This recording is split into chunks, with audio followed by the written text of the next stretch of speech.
Okay. Alright, so we're live, but I need to go to the bathroom really, really quick.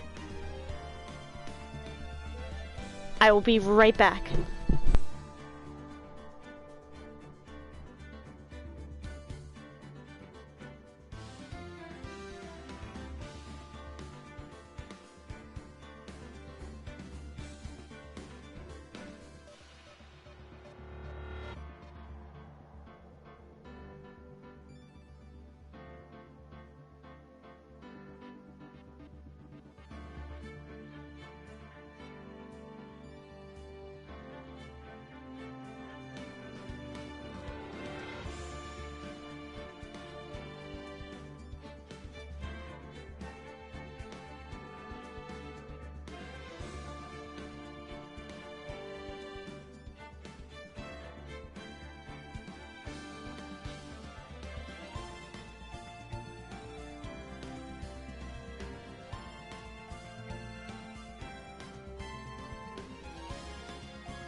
Okay, I'm back. I'm alive. The toilet didn't eat me. Okay.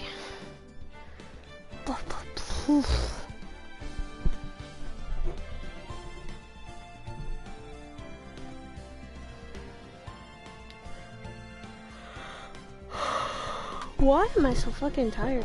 I'm gonna have to, like, talk to my psychiatrist about my meds or something. But, anyway.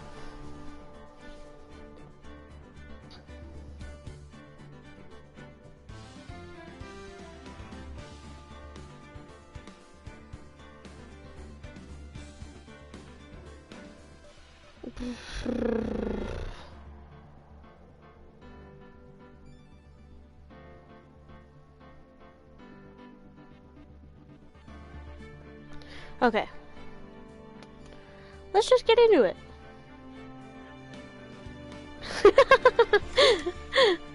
Dispatch gotcha, huh?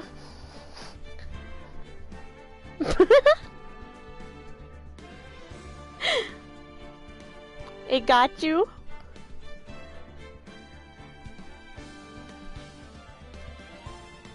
Evil game.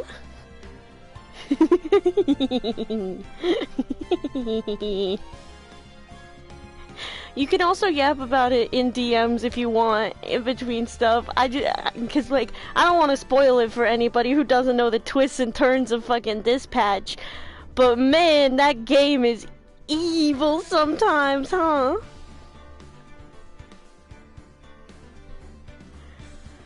I'm like delighted that you're so fucked up about it.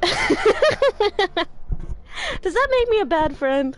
No, it's just that I like bringing you into my bullshit.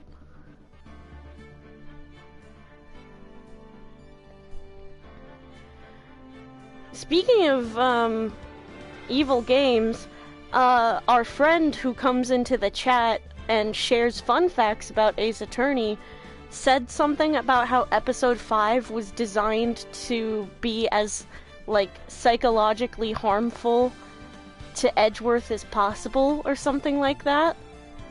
So I'm like, what are we doing to my boy?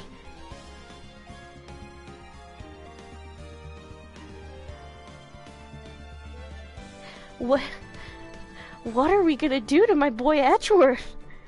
Hasn't he suffered enough?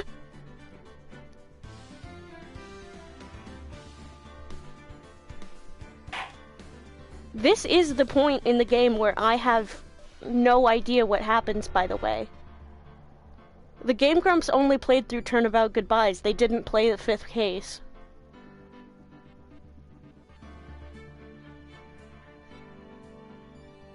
So, this is the turning point where I don't know what's happening. So all of my reactions are gonna be completely and totally authentic.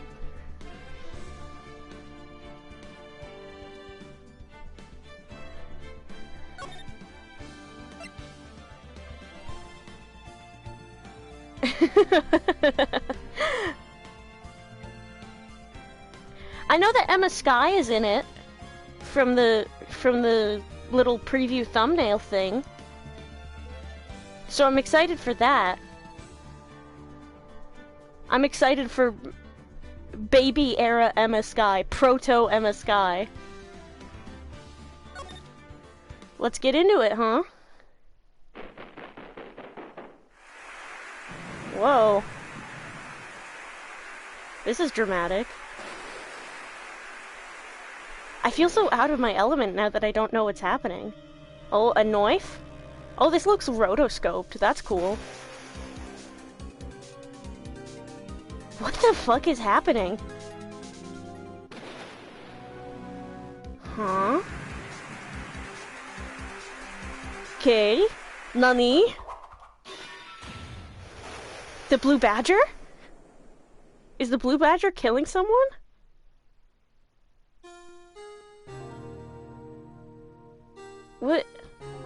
What is happening here?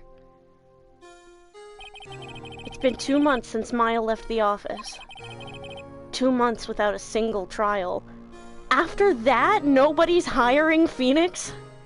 Are you for serious? I've had offers. Oh, okay, but none I took. None of them seemed hopeless enough. Or dramatic enough.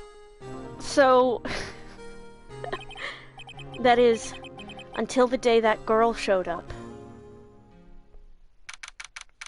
February 22nd, 10:02 a.m., Wright & Co. Law Offices. So it's 2017 now. Why do I come here to the office every day? It's not like I want to work. There you are, finally! Where have you been? My sister's trial is tomorrow! Oh, this is our weird girl now, is it? Hi, Romeo! We just had a big weird cinematic, and apparently Phoenix has not had a case in several months. Or 2 months, to be exact. I gotta figure out my Emma Skye voice. Nah, bro just couldn't get anyone actually meritable because of Von Karma Trust. Yeah, it's... He's like, none of those cases seemed like lost enough causes. None of them seemed desperate enough. Who are you? It doesn't matter who I am. It only matters who you are. The famous defense attorney, Mia Fey. Oh, I have bad news. You know what? This is very accepting of her to be like, to look at Phoenix and be like, yeah, that's a woman. Or transphobic, if you had canon Phoenix as trans. You're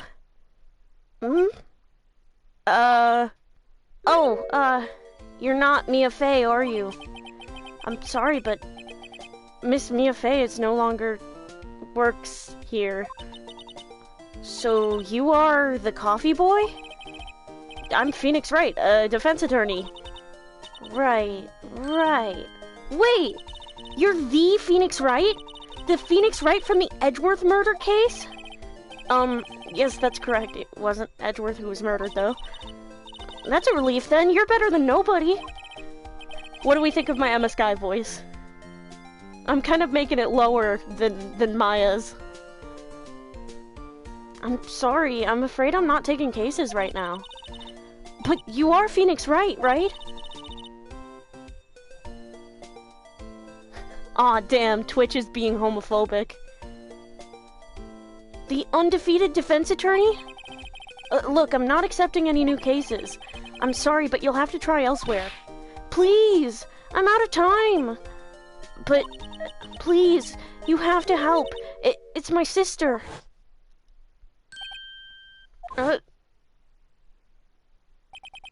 Maya? Could it be? Okay, I'll hear you out. Really? Thank you so much! My name's Emma Skye. I'm a scientific investigator. Scientific investigator? Emma, was it? So you're a scientific investigator? Yes, that's right. Is something wrong? No, it's just you seem kind of, jumpy? Or maybe just young? Young? I'll be 16 years old this year. Yep. She's a baby. She's an itty-bitty little baby. I'm squishing her. She's just a bitty baby. Oh, I see. Wait, only 16? I'm set to be formally assigned to forensics in 3 more years. My work is becoming quite well known, at my age no less. So what exactly is your current position then? Well, legally speaking, I guess you'd call me an 11th grader. Legally speaking, I'm a little baby. But I'm ready to do my job, at my age no less. Great, another future professional in training. So what's this about a case? You said the trial's tomorrow? My sister didn't do it. She wouldn't stab someone with a knife. She wouldn't. So it's a murder case. I don't care if there's a witness who saw her do it. She didn't do it. I know she didn't do it. It's a scientific fact. And there's a witness. Just talk to her. Fuck yeah! Hi, Romeo. You have to talk to her. Right. suppose I will. I promised her I'd bring Mia Fey, but that's interesting. How would she know Mia? So, you want to be a scientific investigator when you grow up, then? Excuse me? I'm not a child, I'll have you know. Still, it's good to have a goal, albeit a very unusual one. I believe investigations should be done scientifically. Don't you? Yeah. Sure can't fault her for a lack of enthusiasm. She really reminds me of, like, her face really reminds me of, like, Astro Boy. Or, like, Mega Man. Like, her eye shape specifically, just, like... and her little blank expression. I may look like I have nothing going on behind my eyes, but there is so much going on in this head here.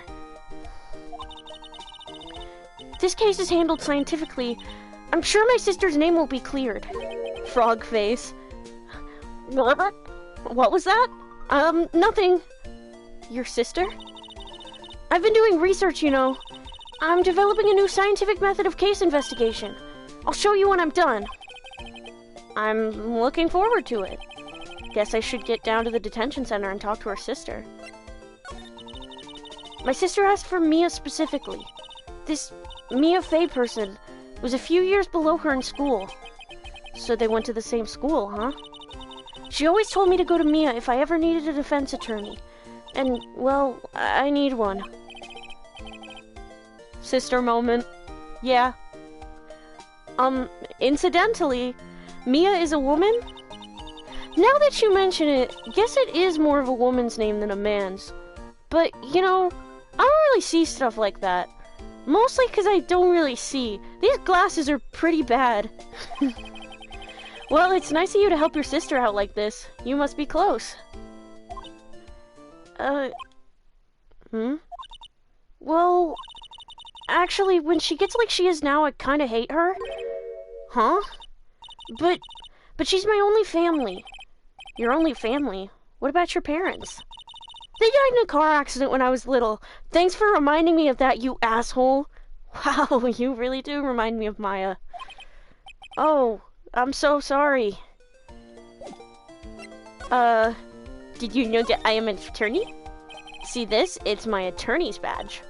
Ah, well, I've never seen a real one before. You're the first one who's actually been interested in mine, believe me. Its composition is mostly silver. The gold plating is flaking a bit. She analyzed it, scientifically. There doesn't appear to be any corrosion due to sulfides. I'd give you $50 for it.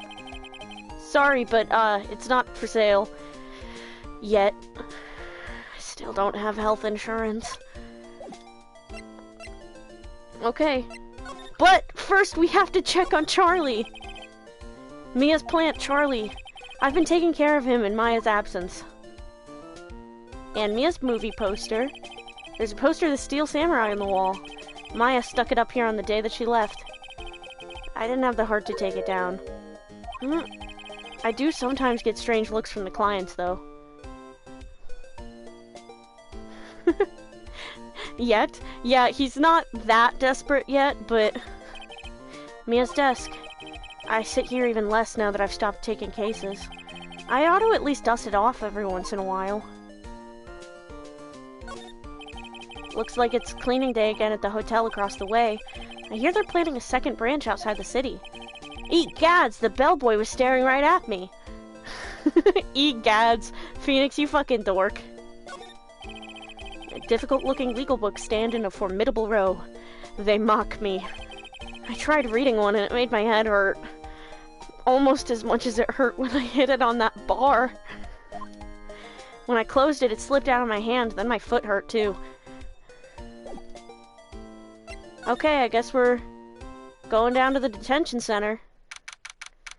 February 22nd, detention center visitors room. I wonder what's wrong with Emma. She got quiet all of a sudden as soon as we arrived. Guard, I thought I told you I didn't want visitors.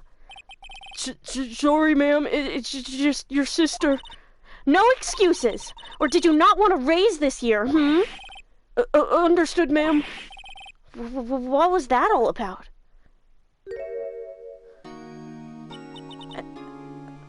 Hi, Lana. Funny. I seem to remember specifically telling you not to come here. Perhaps my memory is failing. Look, I didn't want to come here either, okay? But your trial's tomorrow and you still don't have a defense attorney. I'll be the one in court tomorrow. This has nothing to do with you, Emma. Isn't that right, Mr. Wright? Hey, how do you know me? Mia mentioned you. I've heard quite a bit. I'm sorry. What exactly is it that you do? My name is Lana Sky. I'm chief prosecutor for this district. You're a prosecutor? 2 sisters, one a lawyer. Could this be a coincidence? She's tall. Ew, a lawyer. Yeah, gross. Ugh, I hate those people. Emma, Lana, I mean, they're just like... Is something wrong, Mr. Wright?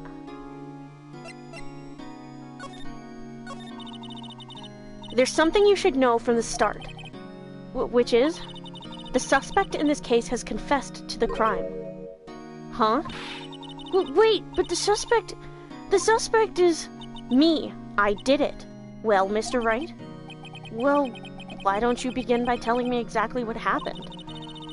The crime took place yesterday, February 21st at 5:15 p.m. That's quite specific. It was in the witness's deposition. A witness clearly saw me committing the crime. That was a bit of bad luck, wasn't it? The crime took place in the underground parking lot at the prosecutor's office. The body was found in the trunk of my subordinate's car. The prosecutor's office, huh? In your subordinate's car trunk? Classy. I was arrested on the spot, caught red-handed, as it were. Well, that's just great. Man, if I had a nickel for every time a prosecutor's on trial and said they confessed to their crime, I'd have 2 nickels, which is more than I usually have. Oh, my poor bank account. Health insurance, one day. So, who was the victim? An investigator with the police department. I suppose the correct term is detective. A detective? Death was due to a loss of blood. He was stabbed once in the stomach. By you? Death wasn't immediate, but the wound was fatal. I see. Allow me to repeat myself, Mr. Wright. The victim was a detective. You know what that means, don't you? Uh-oh. What, Mr. Wright? What does it mean? Well, it means the police department will consider it a matter of pride to have me found guilty. They will use any means at their disposal to do so. This case gets worse and worse with everything I learn. So you're the chief prosecutor? That is correct. I'm responsible for overseeing every trial handled by prosecutors in this district. I make sure the prosecutors have what they need to do the job and manage every aspect. Those are my responsibilities in a nutshell. That's an awfully large nutshell. Still, I'm a little surprised. I would think you'd recognize the district's chief prosecutor, Mr. Wright. Huh? In fact, it seems impossible you wouldn't. Lana? What happened to your hand? Oh, this? I cut myself by accident. When I stabbed him, that is. Huh? I'm not very good at being a criminal, I suppose. How am I supposed to defend this? Time to change the subject. Wait, she was in the class ahead of Mia, wasn't she?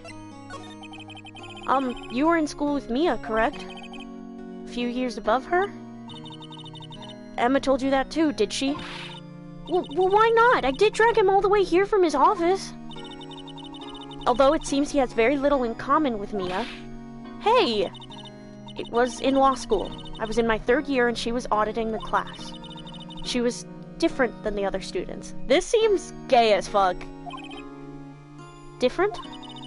She was strong. She'd do anything to become a defense attorney. Anything. That was probably why she was attracted to me. Hello? Hello? Lesbians? In my Ace Attorney? Excuse me? Intellectually attracted. Lana was top of her class in school. intellectually attracted.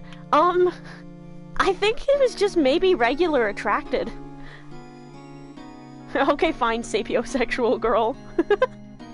I was the best there was. Oh. I'm doing pretty good in school too, by the way. Sounds a bit different when Emma says it. Well, Mr. Wright? Excuse me? As you can plainly see, I am admitting my guilt. I think it's safe to say there's no way you can take this case. None. But Lana... Why? Why are you doing this to me? You never think of anyone but yourself. Huh? I know you didn't do it, Lana. I know. So how can you say you did? If I lose you, I'll be all alone. I hate you, Lana. Mr. Wright? Yes? I believe our discussion here is ended. The rest, I leave to you. Huh? You mean you're requesting my services as your defense? Don't lose any sleep over it. Your client has confessed after all. The case is over. Right. I'll do what I can to get to the bottom of this.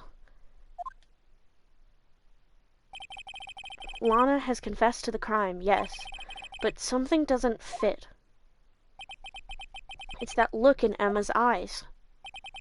There's something else going on here, and I'm going to find out what. I'm sorry, Mr. Wright. Huh? About what? My sister, she's not... Oh, fuck, I forgot to turn off my alarms. Boo, boo, boo, boo, boo. Give me 2 seconds.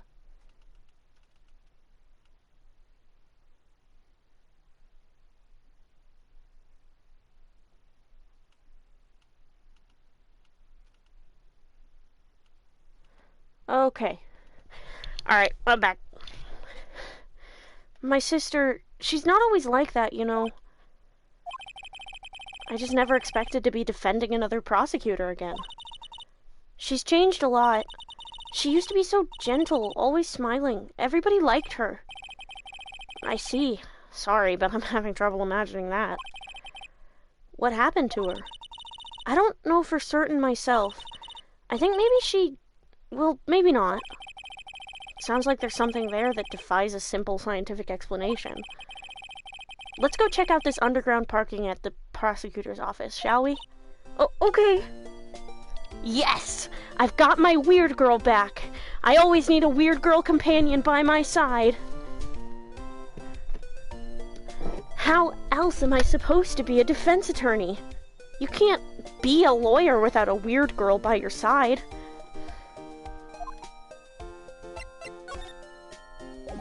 Okay. It is a necessary component, a complement for every ace attorney. So true. Underground parking lot. February 22nd, prosecutor's office. Underground parking lot. So this is the lot where it all happened?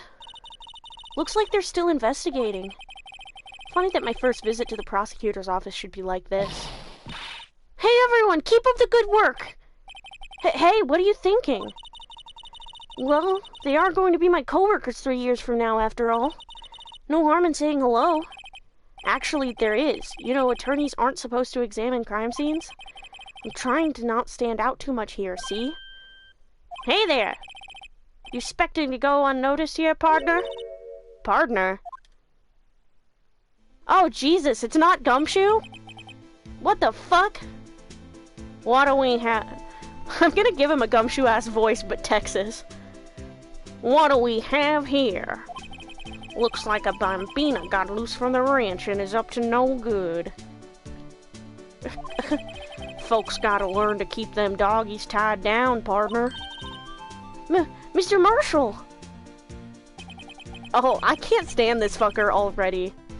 Marshall looks more like a sheriff to me.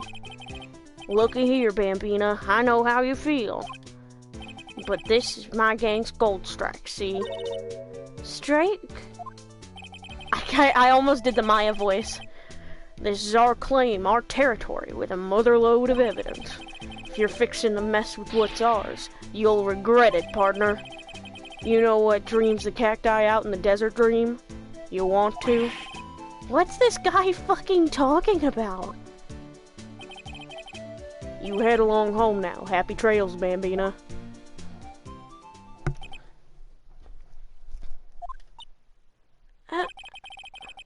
Was that, hombre a friend of yours? Phoenix? Kind of, sort of. Yeah, he's a detective. Who thinks he's a sheriff from the Wild West, it seems.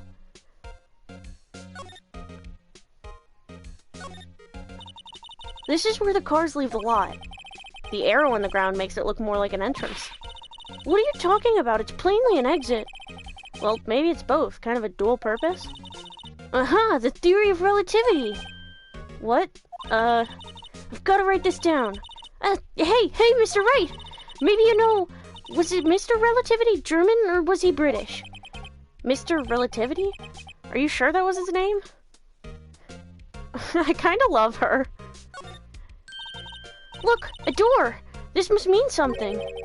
I'm not sure that doors mean anything. No, it won't open! A mysterious lock.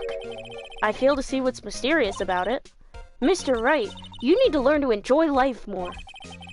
Let's finish our investigation first, shall we? Aha! A ladder! That's a step ladder. What's the difference? In scientific terms, please. Scientific, huh? Look at the basic nature of things, Mr. Wright. This all seems so horribly familiar somehow. Almost like they needed another weird girl to balance out my straight man energy. As everyone knows, I'm extremely straight. I'd like to see you prove that with scientific evidence.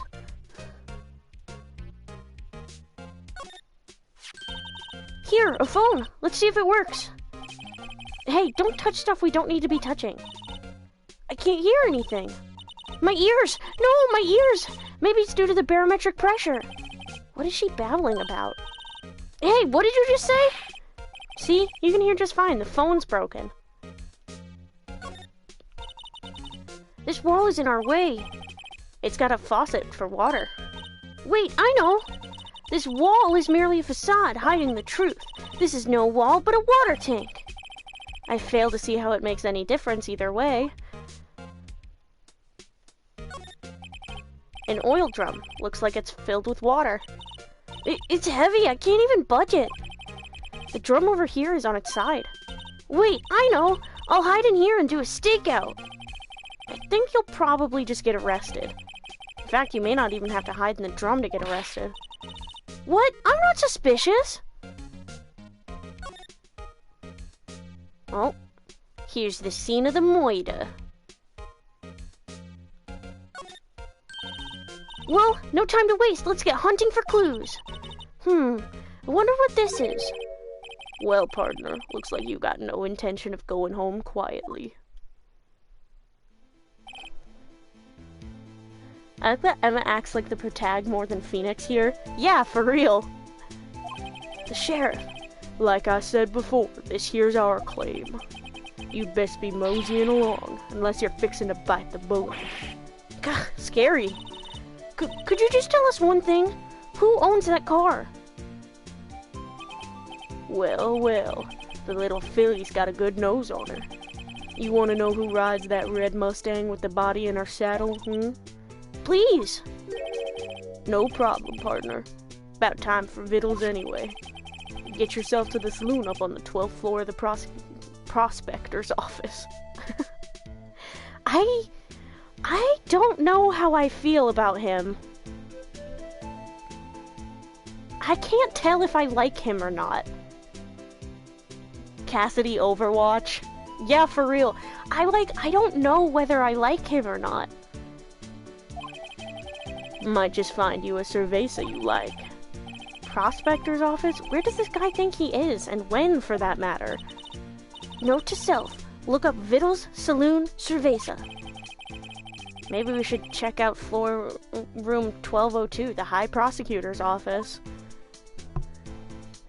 You'd think a guy like him would be normal relative to this world. Yeah, apparently not, though. In any case, stay away from the car. You can look around here all you like, just keep your paws off our claim. Right, great. Great, maybe there are some clues around here, Mr. Wright. Let's check it out. Oh, it won't even let me slide over there anymore. Oh, I didn't even see this on the ground. What's this? A wallet? Excuse me, officer. Wait, what are you doing, Mr. Wright? What am I doing? I just found this wallet, so I'm handing it over to the police. I don't believe it. This is real basic. Anything at a crime scene is evidence. Let's be scientific about this, please. Just put it in your pocket. How is that scientific? Sounds like theft to me. If it's there and you can take it, it's a little bit free. Oh my god, you really are like Maya. He should really stop shaving in the middle of the place. He's getting hair all over the floor. So true. Hold on.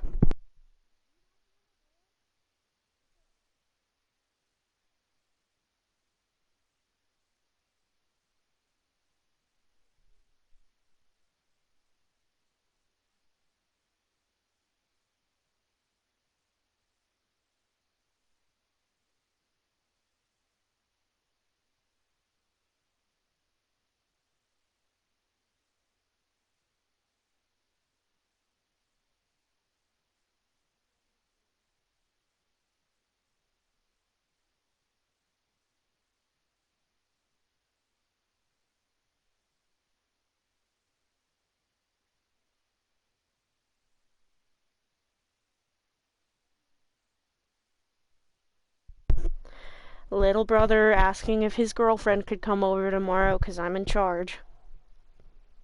I said yes because I'm a good sibling. And also I think his girlfriend is cool. Defense attorneys should not take things from the crime scene. What? I don't know what you're talking about. If it's there and you can take it, it's free. Wallet hastily stuffed into pocket. I'm called to duty already at my tender age. Here, I'll teach you the trick to examining evidence in detail, okay? By the way, her eyes are sparkling. I can see she's been waiting for this. Okay, now, look at the court record. Okay. You have to be sure to examine evidence carefully on all sides. Now, let's start examining from every angle. Oh look, I think there might be a clue here. You should check it out with a press of the X button. The X button? Emma, what do you mean? I may not be a Fae woman, but even I know that this is a simulation. Huh. A simulation. Not some kind of cosmic puppeteer? Well, of course there's somebody controlling the simulation, but it's not some cosmic entity. It's just somebody. Maybe some unemployed 22-year-old that still lives with their parents. Damn, that's kind of a read, Emma. Okay.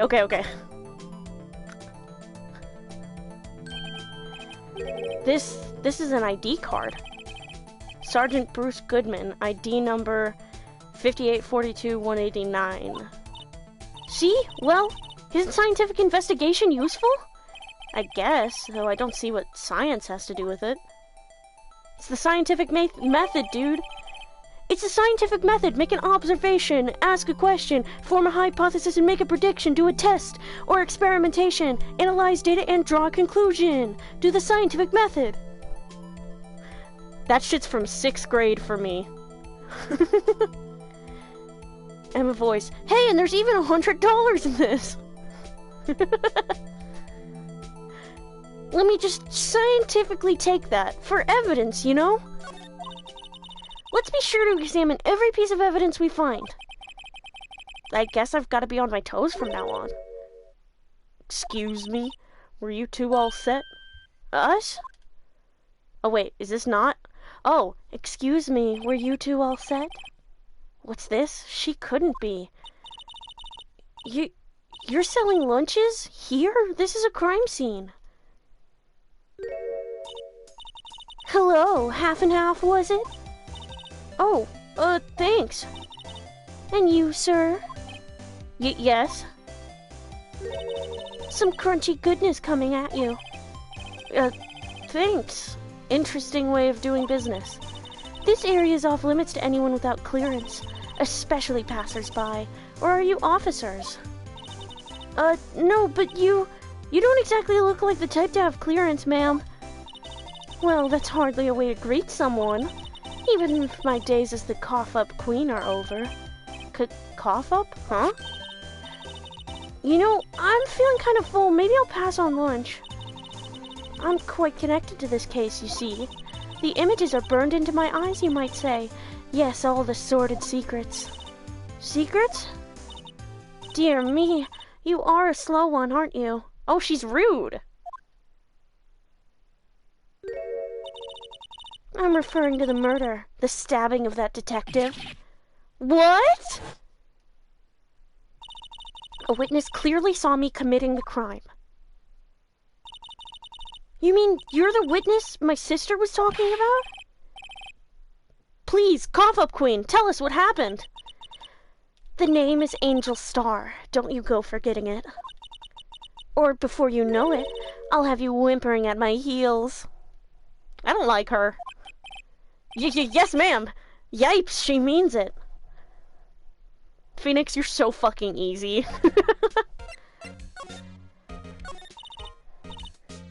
Gasp, my secondary name on the internet. Somehow, I knew.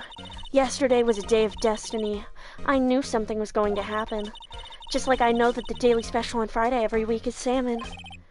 Destiny? Was yesterday special for some reason? You're a defense attorney, right? You should know then. You should know the foul misdeeds of the evil ones who haunt this den of inequity. Evil ones? Prosecutors. They have no qualms at all about blackening the names of innocents. And yesterday they paid homage to the most evil one of all. They gave an award for King of Prosecutors. What a farce. So she's saying there was some sort of prosecutors convention yesterday. I was almost compelled to lace their lunches with something foul. Do you have a personal grievance against prosecutors or something? Or is there some kind of scientific evidence of this, evil? Young miss, mock me at your own risk. You'll soon find out why they call me the cough-up queen. You! The most heinous of all the evil ones, the one they awarded yesterday. It was in his car that they found the body. Proof that he devours the evilest lunches of all. Really? Really what? I'm totally confused.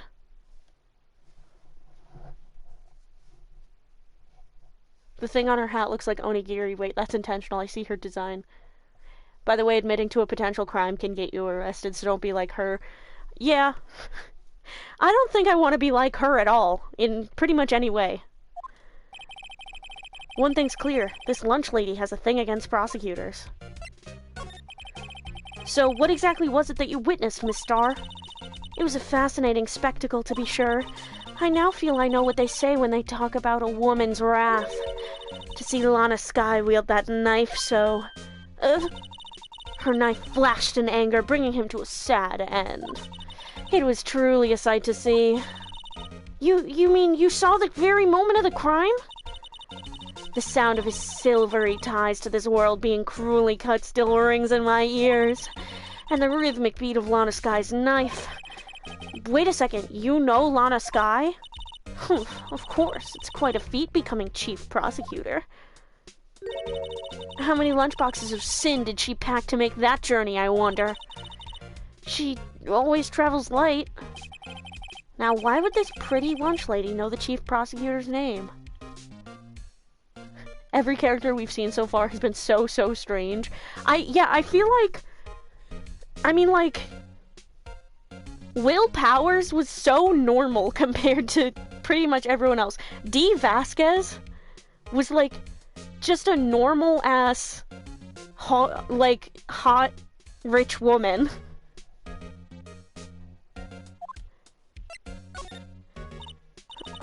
could we ask you a bit about yourself, Miss Star? I come here every day to sell lunches. I import only the freshest and best from the Far East. For some reason, the box lunches are a hit here. Why not make the lunches here rather than import then? Did you say something? No. Only true connoisseurs can understand. Listen, we're not even at the circus. Let the weird people exist.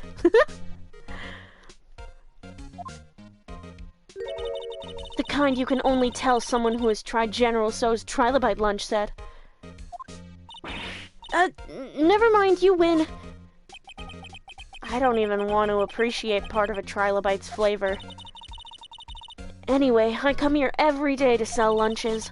My boyfriend works in the security room here at the prosecutor's office. Your boyfriend? See the security room over there? The glass-walled booth? I sell my lunches, and since I'm here anyway, I drop in to see him. Since you're here anyway, I guess selling lunches is more important than romance. So, to scientifically analyze the data available so far, you, Miss Star, are a lunch vendor with an ulterior motive for coming here. Useful analysis. Not. Phoenix, you're being such a dick right now. Did you have a bad experience with a prosecutor, Miss Star? I sense some hostility. Hostility? Perhaps. Prosecutors are all alike, and the bigger they get, the worse they smell. Kind of like 10-day-old clams in the chowder. I wonder if Miss Star was involved in some sort of legal trouble in the past. That'd be a sure cause of food poisoning, scientifically speaking, of course. I mean, now you're talking cough-up queen. I thought she was just a lunch vendor, but now I'm not so sure. Did you know that I am an attorney? A defense attorney must be able to fight. How about you? Do you think you can win? How about tackling Lunchland's Pickle Supreme lunchbox? Wow, it's really crunchy. A box of pickles? Kind of a sad lunch if you ask me. I'm not presenting her the...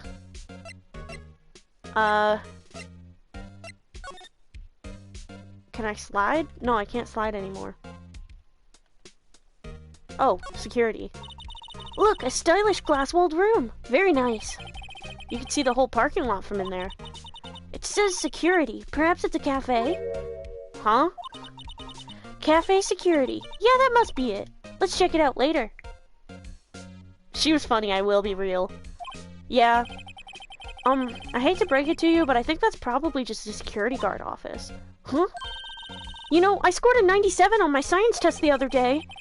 Too bad they don't have a test for common sense. Phoenix, you're being such a dick! What the hell? Anything to say about the vents? Any Among Us references? No. Nothing about this panel? I guess we're moving up to the High Prosecutor's office.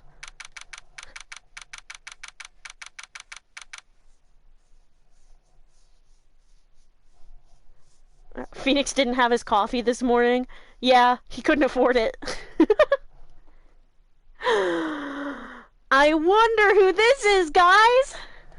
I wonder whose office this is, guys! I wonder!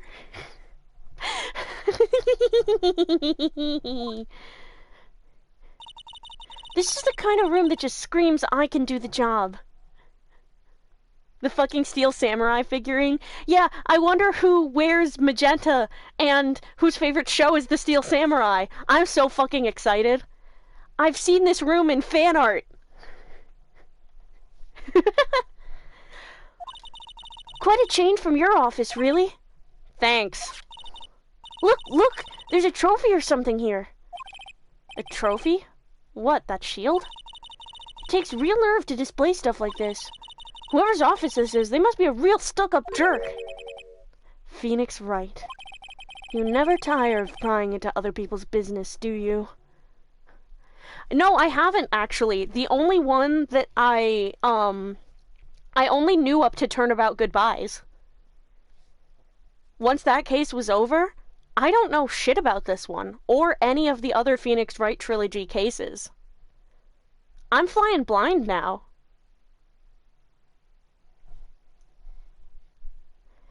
You never tire of prying into other people's business, do you? That voice, it's so sexy. Ah! My boy! My boy!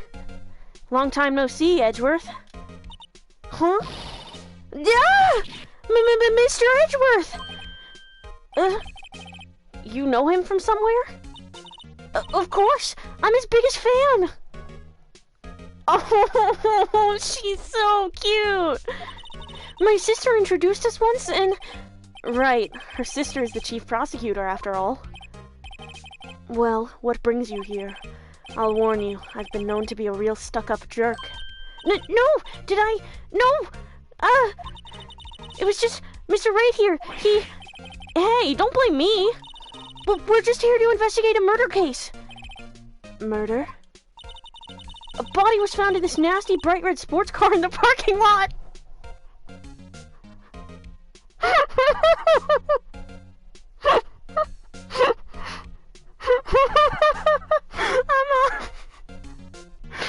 Emma, I wonder whose car that is.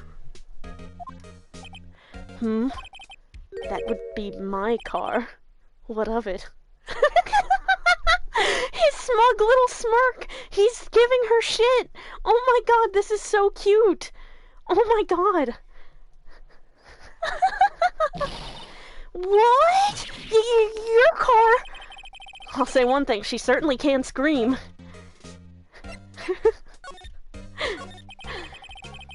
So, the body was found in your car? Go ahead, say it right. You think I did it, don't you? Why would I... Edgeworth? Miles Edgeworth. Look me in the face. After you went through all that trouble to help me last year, no less. Look at his fond smile. Look at his fond smile. Oh my god, I'm gonna cry. This is so cute. Oh my god. No, we don't think you did it. I mean, it was my sister who stabbed him. Wait, no, she didn't do that. I mean... Wait. So you're the chief prosecutor's little sister, then? Yes, sir, Emma Skye. It's nice to meet you again. Now that didn't sound forced at all. Hold on. There we go. Ah, now I remember. You've really grown. I'll admit, it was a surprise for me, too. To think that my own car would become the scene of a murder. More surprising still, I'm being forced to prove my superior's guilt. I can understand. Wait! What did you say? Lana Skye is the chief prosecutor. The top prosecutor in the district. She can't prosecute herself, so I'll be the prosecutor at the trial tomorrow. You? Mr. Edgeworth! This can't keep happening to him. To be honest, it's a bit of a miracle I'm still here at all. What do you mean? Rumors. You've heard the rumors about me, haven't you? Miles Edgeworth. It's hard to remember a time when there weren't rumors about this guy. Forging evidence, arranging false testimony, illegal searches, you name it. Thanks to you, my innocence was established in the trial at the end of last year. However, there are some who say I'm the one responsible for the current incident. What? That's crazy! Some people need very little excuse to think ill of others. It's a fact of life, impossible to stop. But... Some of them even go so far as to present me with toys like this. They think it's funny. Toys? That bronze shield? There's got to be a story behind that one. I'm gonna do a little bit of examining. I've been wondering, what the heck is this? It has a big K on it. Prosecutors. Huh? What's that? It's the King of Prosecutors trophy. King of Prosecutors? It's a great honor. They send that shield to the best prosecutor each year. What, so? So that K, that's... K stands for king? Yeah, you got a problem with that? I didn't design the thing.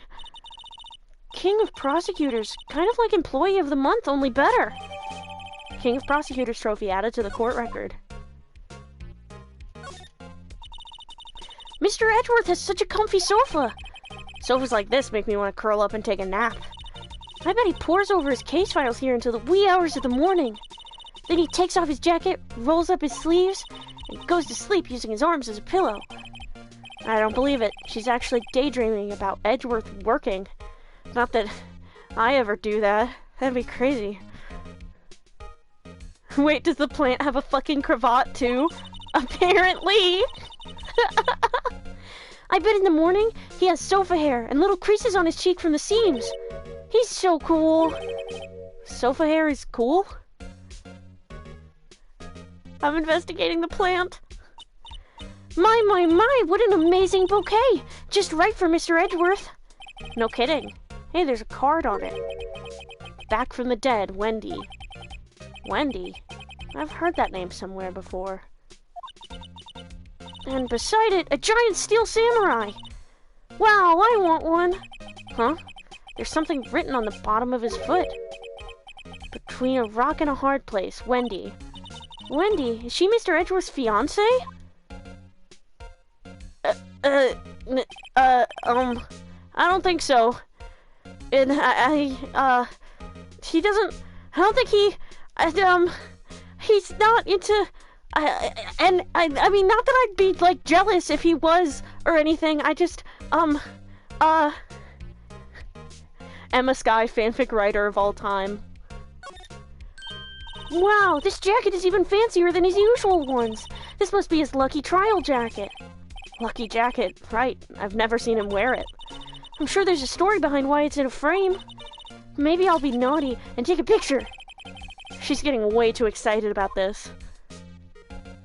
Okay, Phoenix, it's time to rate that chair. A work desk. It's quite tidy, as one might expect. And the chair, he, like, sits in it, wiggles his butt a little. Huh. You know, it's pretty ergonomic. I mean, it's not exactly, like, super comfortably padded. It's not, like, super soft or anything, but it is ergonomic and use-driven. Well, that's what I come to expect from Miles Edgeworth. What a nice desk! Easy to use and easy on the eyes. It's polished so well I can see my own reflection. Strange. Why did I just picture Detective Gumshoe? Maybe I'll take that name plaque as a souvenir. Don't. He'll sue you. Oh, I love her. I love her so much. Whoa! What a view! It must be nice to have an office on the 12th floor. I guess you would feel important. Incidentally, were you to jump out this window, the time until impact with the ground would be... got it! Approximately 3.23 seconds. But in anime time, that would probably be about a full episode. That's handy to know. Is Emma just itching to steal things? She's only interested in looking up to the guy. It's so sweet. No, she's Maya's successor, so it truly is. If you can take it, and it's right there, and you can get away with taking it, then it's free. Chess game? Hey, a chessboard! I'm not too up on my chess, but it looks like blue's in a bit of a tight spot. The red knights have surrounded the blue pawn. Huh? Those horses are mounted knights. Their swords have really sharp edges. And check out that poor pawn. His head is kind of spiky. Kind of reminds me of you. Mr. Edgeworth must be an avid chess player. What's wrong, Mr. Wright? Edges surrounding a pawn with spiky hair. Nah, it's nothing. I'm totally not picturing somebody with spiky hair being surrounded by somebody with edges.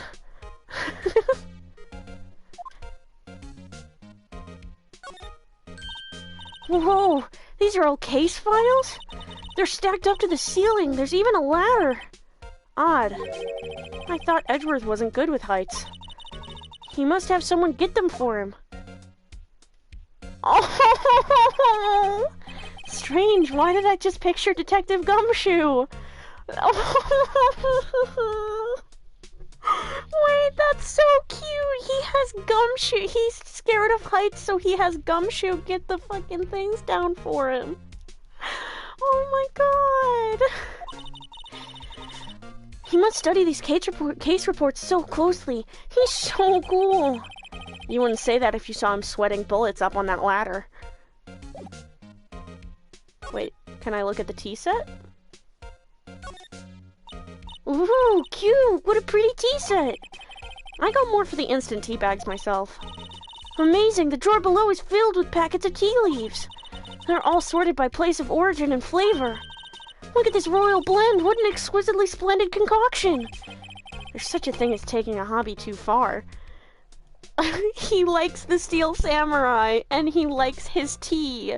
He's a big nerd! Okay, I don't think there's anything else to examine. Yeah, I think I got it all.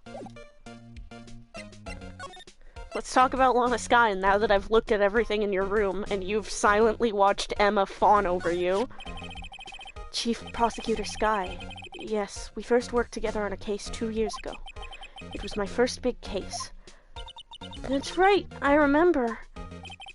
2 years ago. I wasn't even a lawyer yet.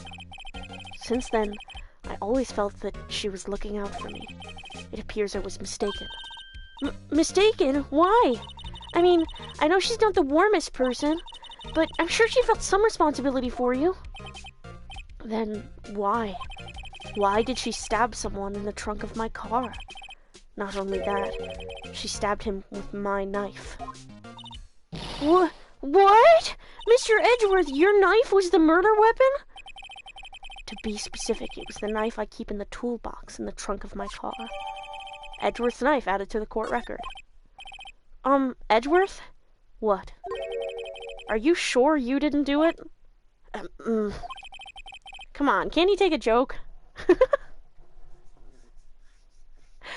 Oh, hello! Hi! Yeah, I'm really enjoying it. This is actually the first case I've ever played that I, hadn't already seen somebody else play, so I'm, like, totally flying blind for the first time. Welcome in! This is the first raid I've ever gotten, too. This is really cool, thank you. Come on, can't he take a joke? You have a strange sense of humor, Mr. Wright.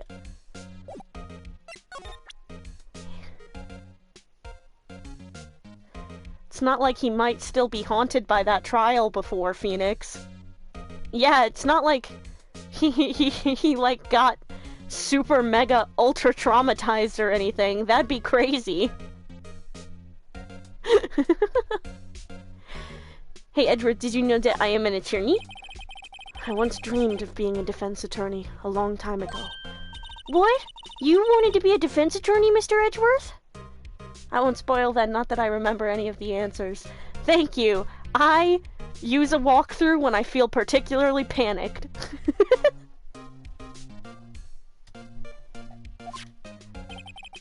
Yet my path is laid out clearly before me. I have no time to reflect on what might have been.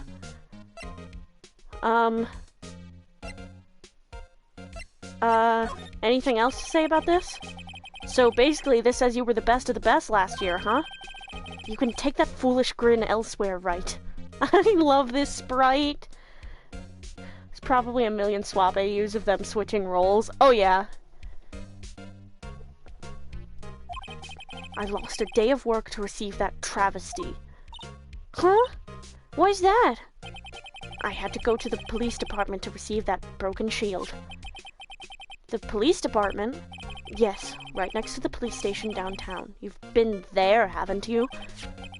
Where Detective Gumshoe works? Oh, where Detective Gumshoe works? Yeah. I was wondering something about your shield. Why is it broken? What does it matter? I've got more important things to worry about. Oh, right.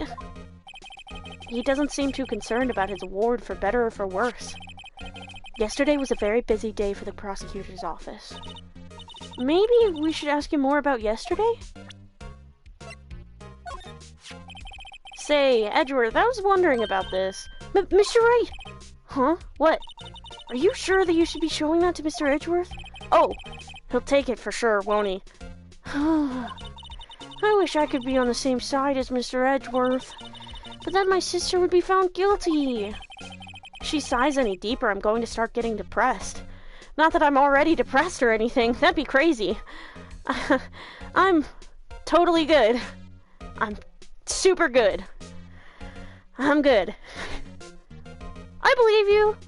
Thanks, Emma. It's against my policy to discuss evidence with the defense, especially with you.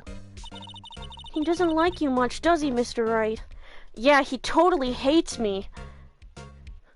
No, both sides should know the evidence before a trial. What? Then where's the drama? Oh, Jesus.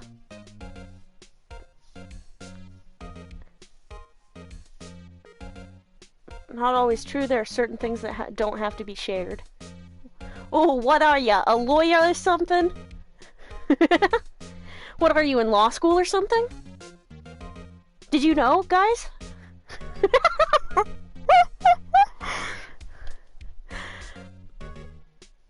He doesn't like you much, does he, Mr. Wright? Nah, with Edgeworth it's never personal. It's all about winning tomorrow.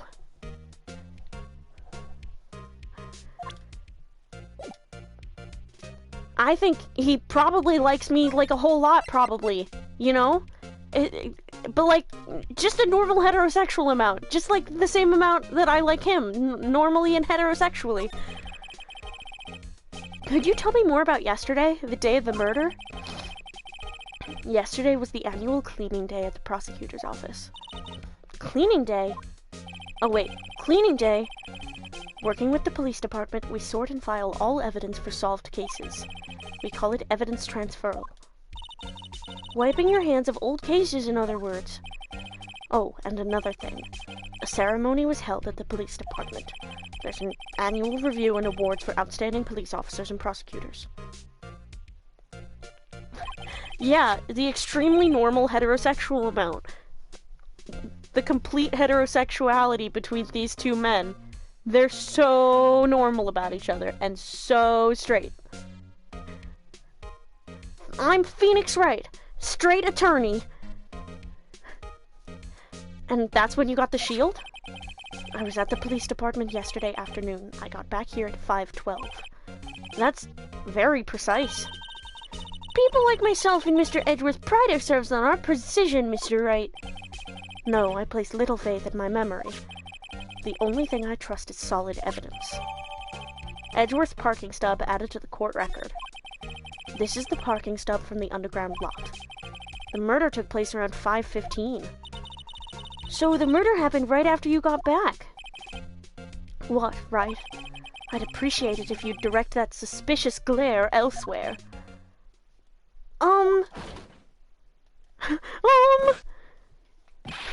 Excuse me, but is Mr. Edgeworth, anywhere on the premises? I'm Edgeworth. What is it? I'm here, sir, at the request of the chief, sir. I've got your report, sir. Report? What? Did you find new evidence in the case against Chief Prosecutor Skye? I don't like the way this conversation is going at all. Skye, sir? No, sir. No, not me that kind, sir. Not in this report, sir. Huh? I think I just heard Edgeworth's lid blow. Mr. Edgeworth's lid isn't on very tight, is it? I made a clear request to the police department, did I not? I need to focus on the trial tomorrow, so don't bring me anything unrelated. Sir, but sir! I'm just following orders, sir. They told me to bring this to you. I wasn't aware of the particulars of your arrangement with us, sir. Give me your name. Yes, sir. Meekins, sir. Officer Meekins. He's so different looking compared to all the other characters. Just wait until we get to Ace Attorney 4 and there's the fucking SpongeBob ass looking motherfucker. Oh, for context, I do know everything about Ace Attorney 4. I watched the Game Grumps play through Turnabout Goodbyes in high school, like 7 years ago, and then I watched Ace Attorney 4, like, I think 2 years ago. So I'm a lot more knowledgeable about that. That's what this whole Streamathon is for, actually. To get to, Ace Attorney Apollo Justice before, the events of Christoph Gavin getting kicked in the nuts legally as he should be. Hi, Star Spice. 2026, baby. June 14th.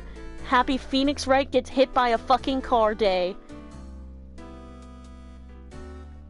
Yes, sir. Meekins, sir. Officer Meekins. Right, Officer Meekins. Take your report and leave. And good luck with that raise next month. But sir, I didn't know. Poor guy. Looks like he was absent on the day they gave out brains and good luck.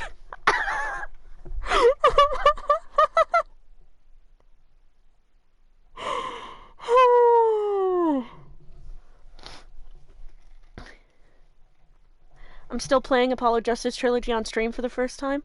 Or on Steam for the first time. That's cool. This is the year it takes place. April 17th is the day of... Is bro holding a blinker? Is he?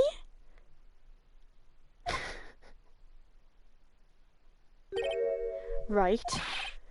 Yes, sir? Ah, he caught me off guard. Stop being such an obvious sub, Phoenix. It's embarrassing. As you can see, I'm busy. You may leave now. Let's do what he says, Mr. Wright. The victim was a detective from the same department as the patrolman just now. Go down to the police department. You can ask more there. Thanks. He seems to have finally calmed down at least.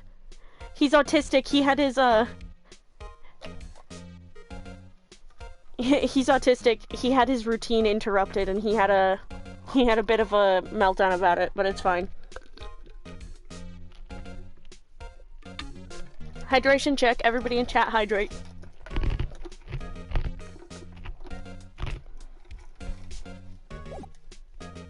Okay. I don't think we have anything left to examine. Jesus. I don't know whether I like her or not. She's like... I'm not really a fan of the Dami Mommy type characters. I mean, Dee Vasquez is an exception, because Dee Vasquez was Mother.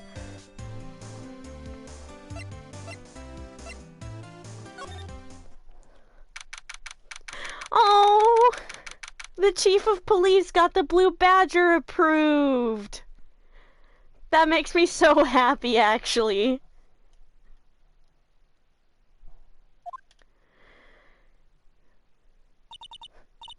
Whew, we're finally here.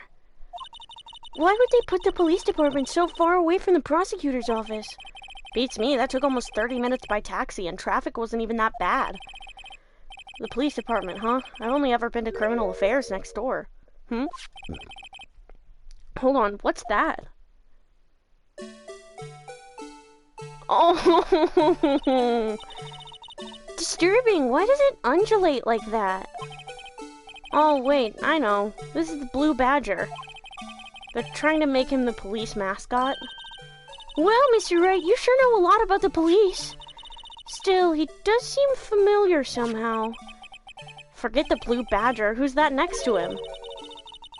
Someone appears to be dancing with the Blue Badger? I have an urge to push it down. Puntable ass mascot. Be ready to see this 20 million times. Oh, Lord. Uh-oh, he noticed me. He sure is running over here fast. Hey, pal! What are you doing here? That's my line, Detective Gumshoe. Specifically, why were you dancing over there? What? Well... Well, at least he doesn't seem to be busy. This is our chance to get information. Hey, I'll have you know I'm a very busy man, pal. I missed you, Gumshoe.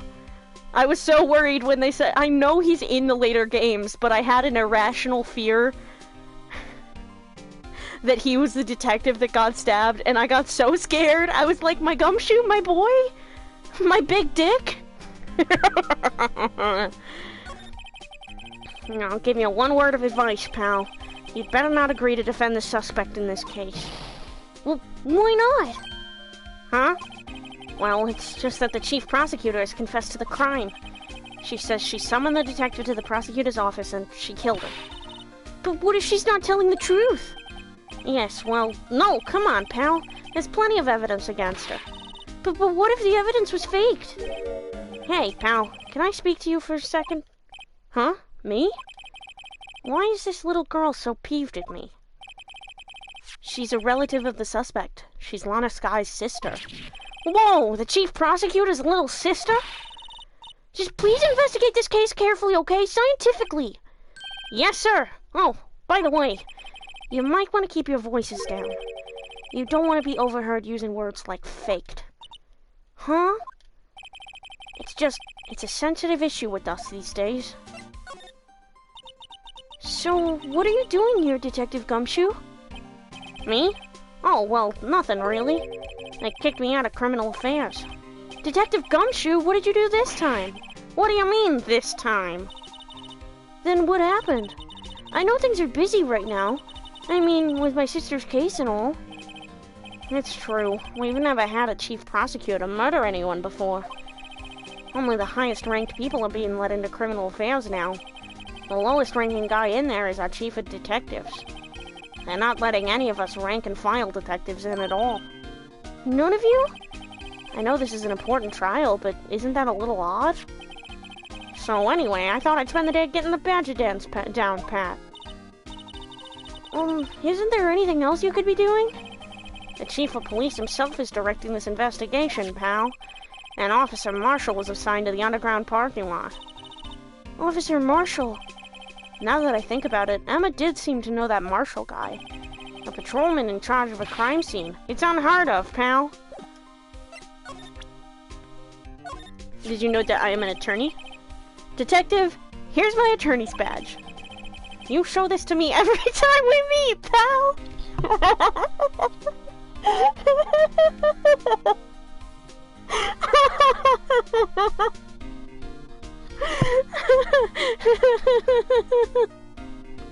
Yeah, I do.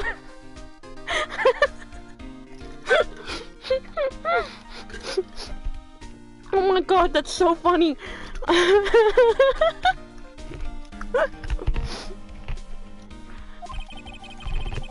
Real men show their police badge. Enough said. I wish I had a badge. Even an ID card would be nice. Not his fault he's so proud of being one. Exactly, Romeo. He's like, I'm a defense attorney and Mia paid for my law school. And then I hit my head on that bar and... Wait. Speaking of ID cards, I found that detective's card, didn't I? But also, King of Prosecutors badge. Hey, that's it. That's the King of Prosecutors award that Mr. Edgeworth got yesterday. Were you at the awards ceremony, Detective Gumshoe? Sorry, hold on, my eye is itching and it's driving me crazy.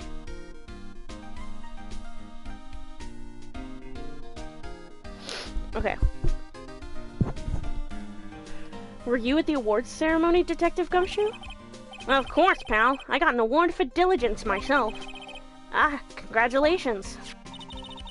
I was wondering, why is the award a shield? And why is it broken? Oh, there's a reason. I'll tell you what it is later. Apparently, he's forgotten. But I was proud of Mr. Edgeworth for winning that award. Even with all the naysayers in the prosecutor's office. Naysayers? Must be because of the rumors. Found in Mr. Edgeworth's car, stabbed with Mr. Edgeworth's knife, huh? What would drive Chief Prosecutor Sky to do such a thing? I love the shifty look he does, so charming and goofy. So true. God, sorry, my eye is like bugging the crap out of me.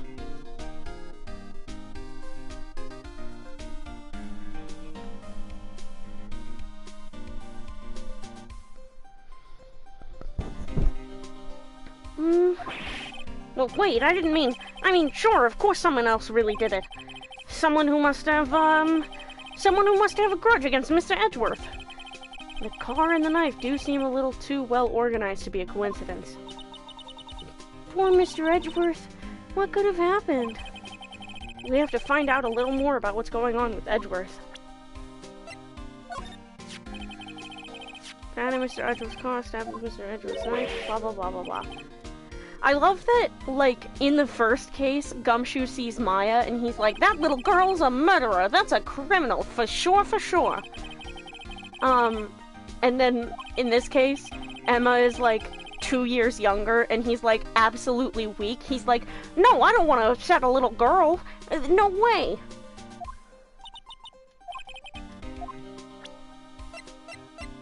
Okay, I'm worried he's gonna take it, but... Detective Gumshoe, what can you tell me about this? Huh? Hey, pal, this is a detective's ID card. You can't just keep that, you have to turn it into the police. It's people like you that get me into so much trouble all the time. Meaning Detective Gumshoe must drop his card a lot. Let's see. Bruce Goodman. Goodman? Sounds familiar. Nah, my mistake. But didn't you work together with him in criminal affairs? Whoa, now I remember! Bruce Goodman! He's the victim! That's what I thought. Can you tell us more, Detective Gumshoe? He just had a vendetta against Maya specifically. Yeah, he was just like, how weird, hippie clothes unsettle me. They're different, and I don't like different. Can you tell us more, Detective Gumshoe?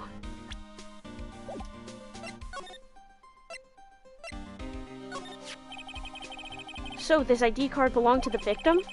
He was a detective, like myself. Detective Bruce Goodman. Don't you think it's strange? I mean, why would the victim's ID card be lying on the ground where we found it? Well, Detective Goodman should have been at the police department yesterday. There was an evidence transferal for a case he handled 2 years ago. Evidence transferal? Mr. Edgeworth mentioned that too. But Detective Goodman was killed at the prosecutor's office. Well, that's the thing. It's hard to say this, but word is that Chief Prosecutor Sky called him out there to the parking lot. And Lana's confessing as much. He's in a tough spot. Again. Again?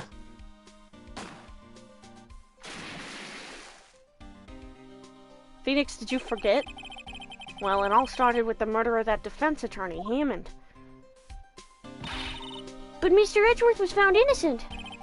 Listen, pal, there have always been rumors about Mr. Edgeworth. Forging evidence, making deals with witnesses. Nothing outright, but there were always whispered rumors.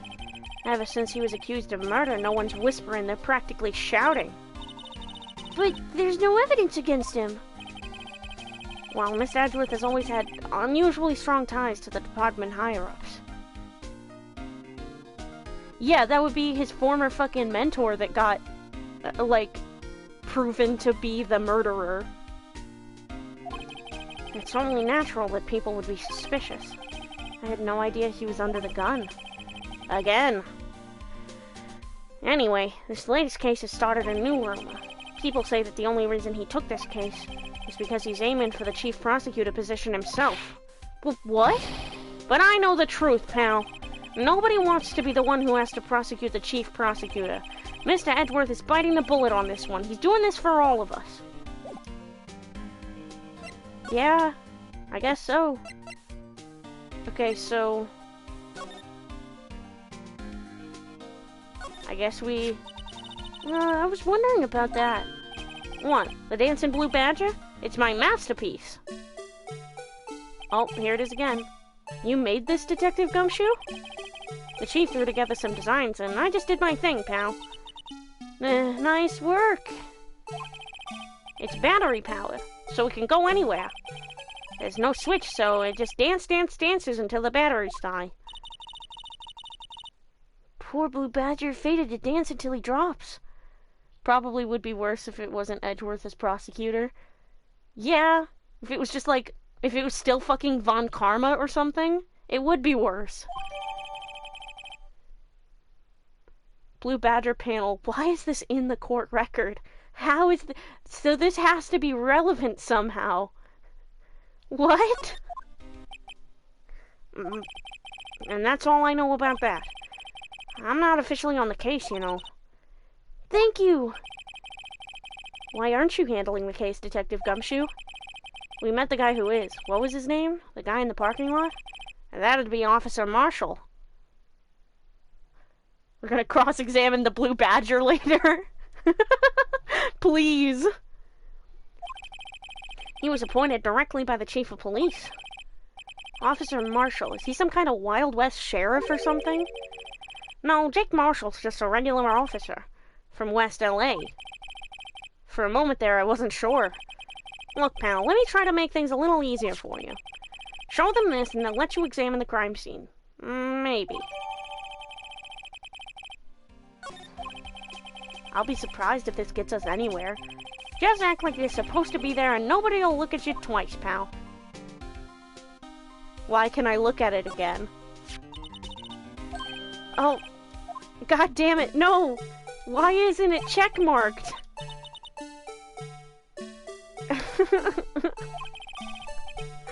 Oh, Lord. Okay.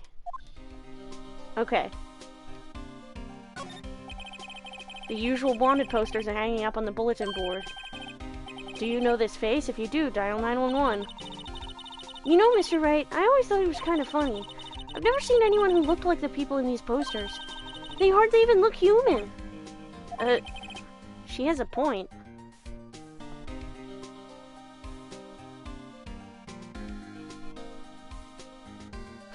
Oh, so Marshall's a LARPer? Yeah, he's just, like, constantly role-playing. He's like, now, if you don't participate in my RP with me, and if you don't respect my RP persona, I might have to gun you down. The detectives in there look pretty busy. Just imagine, right now, behind those doors, a police drama in action. Somehow the thought fails to excite me. Look, that patrolman is saluting the other guy. He must be a detective. And then I said, hey, you do that, your soup will get cold, buddy. That's hilarious, sir. I laughed so hard I cried. I guess he wasn't saluting. He was wiping tears from his eyes. They make a good pair. They're flirting. She's a Forensic Files kid. Yeah. Mr. Wright, do you know why patrol cars are painted black and white? No idea. Why? Well, I think they're designed after a panda. A panda? Not that I have scientific proof. It's just a theory.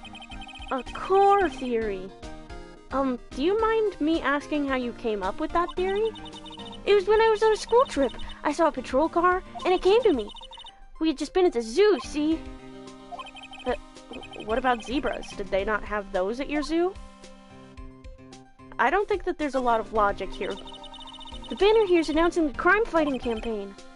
Nice slogan. I wonder if they'll be selling fingerprinting sets. I don't think it's that kind of campaign. What family wouldn't want a set at home? It's good for finding out who snuck into the cookie jar. I think most families can figure that out without the extra help. Okay. I always get excited when I come to a police station. Why is that? It just feels like I've jumped into a movie. Huh? You know, with all the police and criminals. Well, I don't know if this is all that exciting. Sure it is. Look at those two officers over there. They're probably talking about the latest bust. Funny, I thought they were talking about the weather. Okay, I guess we move back to the underground parking lot. This is a long investigation day, it feels like. How old is Emma supposed to be, by the way? 15.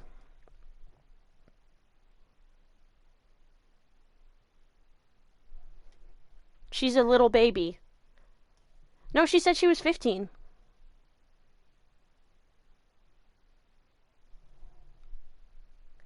I think. I mean, you can look it up if you want. I'm not going to spend the time doing it, but... February 22nd, prosecutor's office, underground parking lot. Looks like the investigation's still going. I have to be getting back to the shop. Sorry, looks like I'll be stuck in this pit till the sun sleeps. See you in my dreams. I'll see you in my dreams tonight then, baby. Oh, still here? I kind of hate when they do the... My bad, I fucked up on dates. Dude, it's okay. Patting your head, it's okay. I kind of hate when they do the question mark thing, because it makes it, like, hard to voice. Oh, still here? Hello? Why the surprised looks? Didn't I mention? I've got a boyfriend in criminal affairs, too. What happened to the security guard? Hey, what's wrong, Bambina? You're looking like a doggy that's lost its herd. Jake Marshall. Strange guy to put in charge of a crime scene. I guess she's got multiple boyfriends. Good for her? I guess.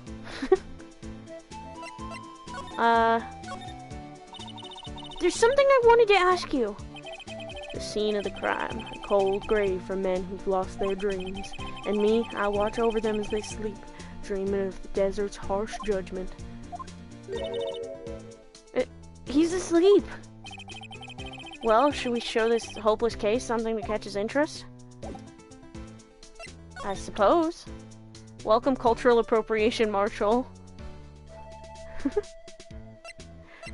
Hey, what do you think of the blue badger? Alright, compadre, count to 3. Huh? You gotta do that if you're going to draw evidence on someone. That's what we do in Texas. Remind me never to visit Texas. Would you mind reading this for me? What's this? I warn you, fan letters to me go right in the spittoon. It's a letter of introduction from Detective Gumshoe. May we investigate? Gumshoe. Ah, that old cow dog? He holding a birthday party or something? Huh? Look, where it should say letter of introduction, it says invitation. Ah, I think he just miswrote it. Wait, why am I getting all defensive here? No worries, this proves it's from Detective Gumshoe better than a blood test. Guess I'd better let you in then. Thank you, Officer Marshall! Oh, that's right, he's a patrolman, not a detective. Which reminds me... Hey, wait a sec! Isn't a crime scene supposed to be handled by a detective or higher? Well, folks, the clues are calling. Welcome to our gold strike. Be like the settler, strike out for lands unknown. Oh, ew. No, I don't like him. I've decided I don't like him. I know this game was made a long time ago, okay?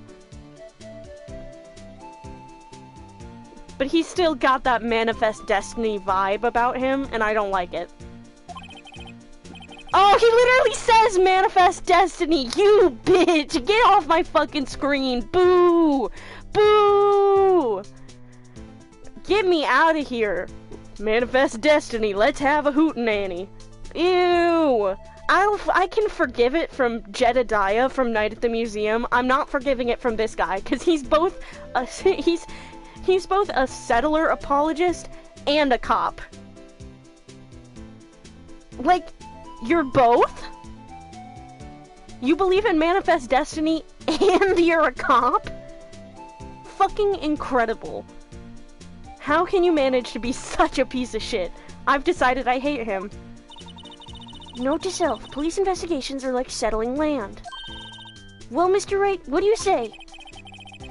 I say I won't be needing this anymore. Detective Gumshoe's letter of introduction crumpled and discarded. You are allowed to hate characters. My partner gave me the idea to get tomatoes as a thing to throw at the screen for bad characters. Yeah, I literally, like... Eventually, when I get a better computer, I'm gonna have, like, a thing that I can activate. I will have a thing I can activate where I just throw tomatoes at the screen. Like a looping gif of just tomato, tomato, tomato. Can I show you the blue badger now? Ugh. Is that just what you're gonna say to all of them? Ah, toy shield suits the boy well. What exactly could you shield with that? A toy knife, maybe? Officer Marshall, don't you have anything good to say about Mr. Edgeworth? You don't like him, right? We get the point. You know, when I was a detective, I got one of these. Let me guess. Did it have a K for King of Detectives on it? Hey, they could use the same shield over and over. Note to self, the prosecutor's office and criminal affairs are surprisingly cheap. You know it. They've gotten cheaper with every passing year, I tell you. I'm not showing him the ID card. God damn it. Okay, well, he's not gonna give me anything, so I'm just gonna examine. B block is through here. That's where visitors park. And I can see the Lunchland car over there, far in the distance. Hey, you're right. I like the cute design on the door. I can see a cartoon cow munching down on a juicy-looking steak. Doesn't that strike you as a little creepy? Just don't think too deeply about it and you'll be fine.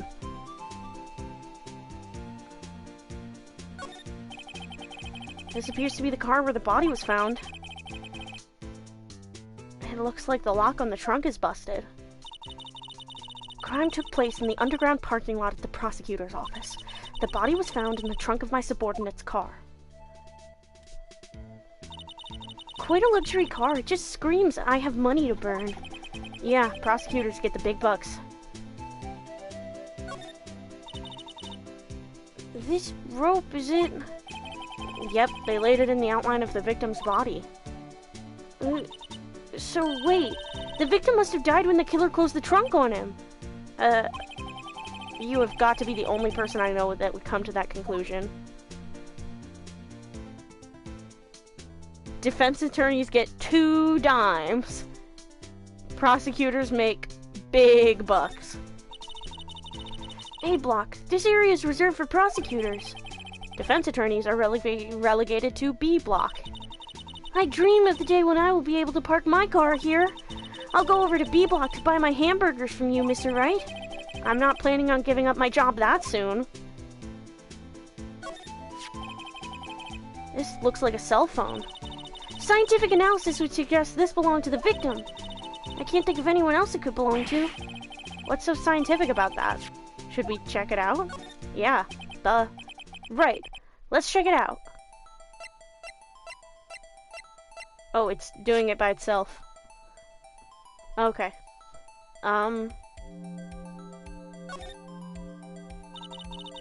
Man, what a boring strap.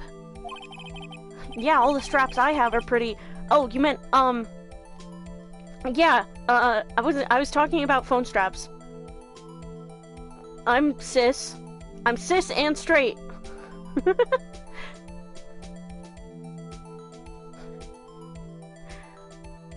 What's wrong with it? Everyone has different tastes, you know. Here, check out mine. It's a pink princess strap. These are hard to come by, you know.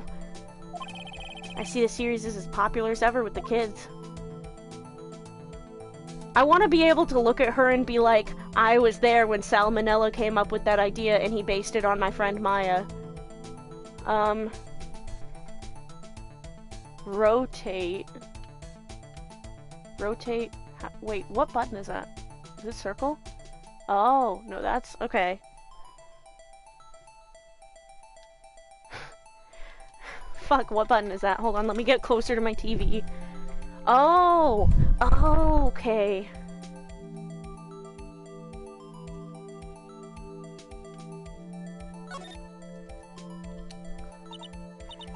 This phone's still on the redial screen. Redial? Mr. Wright? Most phones keep a record of all the calls you've made and received. You just press the blue button to display the last number you called. Convenient, isn't it? I'm surprised you don't know about it. Sorry to disappoint you, but even I know about things like redial. Huh? Oh, I'm sorry. It's just, you never know with people from your generation.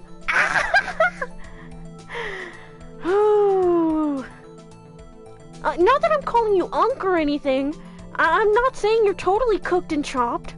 Oh my god, you're worse than Maya. Whatever, let's check this phone out. Okay.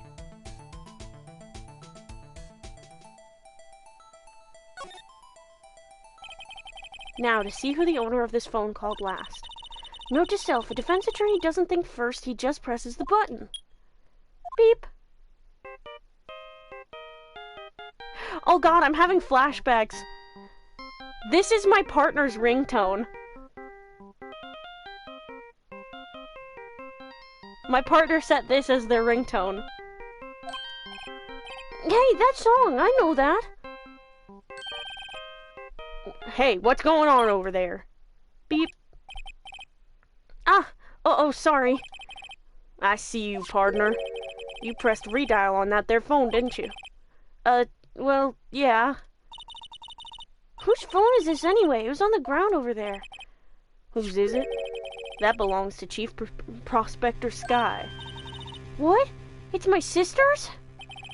She apparently dropped it when she was taken into custody right after the crime. Look, the last call was made right when the murder occurred. Looks like she was fixing to call someone. Except she only spoke for a few seconds according to this. Who did she call? No idea. Sorry, partner. Now, I got a question for you, partner. I heard a phone ring just now. One of those newfangled ringtones. Oh, that? Oh. I'm sorry, that was my phone. What? Your phone? Yeah, it's kind of strange, but someone called me right as we picked up the other phone. A wrong number. I hope you're not lying. They shoot you for that in Texas, partner. Extrajudiciously. They just kill you. And I'm totally for that. Totally for just shooting people. Who did you vote for, Marshall? Uh-oh, I've incited the wrath of the Lone Star Patrolman. Cell phone added to the court record. Examine.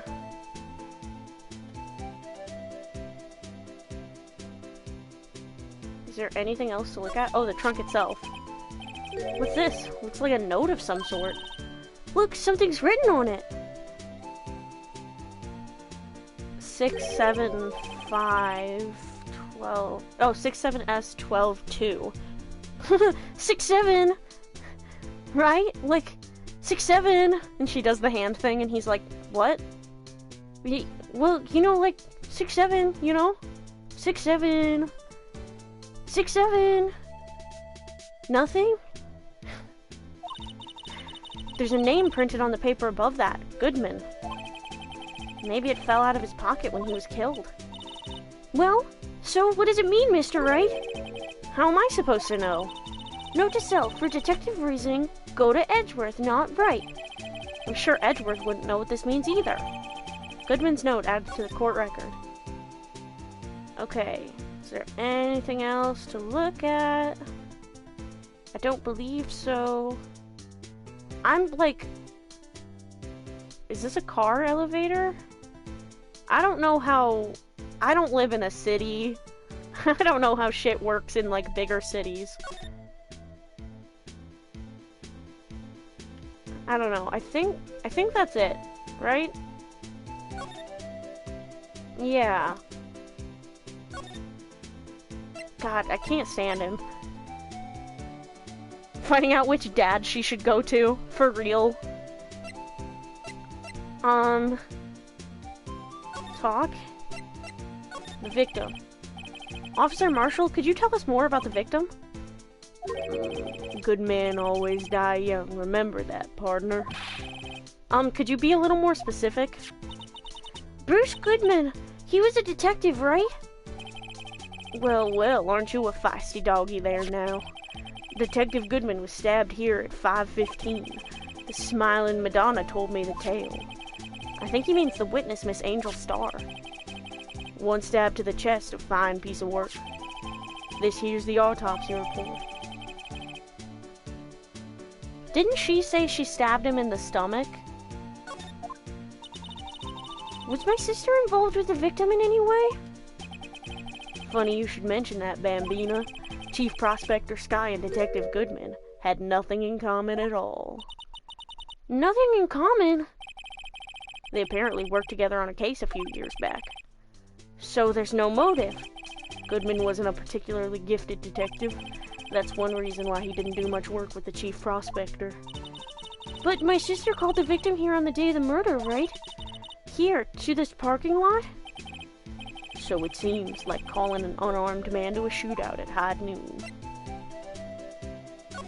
Can we kill this guy? Yeah, absolutely. 100%.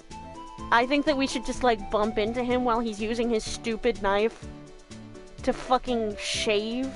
You're shaving the same spot over and over. I hope it makes you bald. I hope you slip. I don't mean any offense, but Officer Marshall, you're a patrolman, right? Not a detective. You calling me out? They shoot you for that in Texas. Huh? Nah, I was one of them fancy-shoed detectives till 2 years ago, to tell you the truth. Oh, really? Now he tells me. But you're a patrolman now, so how can you be in charge of the crime scene? Nothing gets by you, does it, Bambina? So why are you in charge? No reason, we're just short on hands right now. I'm keeping an eye out in the meantime. That's odd, though. Detective Gumshoe was saying he had nothing to do. Nothing important, at least. He's nothing but a sad old cowdog that can't find his tail. Maybe it's because he runs with that Edgeworth, eh? Edgeworth? That cowdog's been kicked out of this cattle run by order of the chief of police. Just he don't realize it yet. Detective Gumshoe kicked out of the investigation? So there's no connection between Detective Goodman and my sister. That's correct, but there's a gold mine of evidence against her. Huh? And the and Jesus Christ, I fucking hate him. And the prospector tomorrow is none other than Edgeworth himself. I'm afraid your sister's fate is decided, Bambina. Many condolences. Officer Marshall! Yeah, Bambina? How can you say that? You and my sister, you were... Is there something between this cop and her sister that I don't know about? I apologize, Bambina. Something must have gotten to me. Maybe it's that dry wind that's a-blowing through the prospector's office. Dry wind or ill will, someone's up to something here, but who? Suspicions about Mr. Edgeworth have been flying around for nearly 2 years now. For forged evidence and arranging testimonies, you mean? He was unbeatable because he did whatever it took to win. Unbeatable, that is, until he met you. But rumors are just rumors, aren't they? These are prosecutors we're talking about. Evidence is everything to them. If you followed the rumors about Edgeworth to their source, you find one person. But they're off limits. Untouchable, you might say. One person? Who? Hate to say this, but it's your sister, Bambina. Chief Prospector Lana Skye. What? My sister? Edgeworth couldn't rustle all those cattle by himself. Some people load their guns with bullets. Some people load them with deals. What, you're saying Edgeworth was making deals to win trials? Where there's gunshots, there's bound to be bullets. That's what the old-timers say. There's a big old secret hidden around here somewhere. Everyone knows it. Is that why Detective Gumshoe was taken off the case? Did they target him because he was closest to Edgeworth? So, well, how are we doing, Mr. Wright? I guess we've got some clues. We have an autopsy report, a note from the victim, and a cell phone. So, you think we'll be okay? Well, the only thing still bothering me is that Lana is confessing to the crime. She says she did it. No problem. I can guarantee that she's not the criminal. Oh, by the way, Emma? Yes? I know that song your phone plays when it rings. What?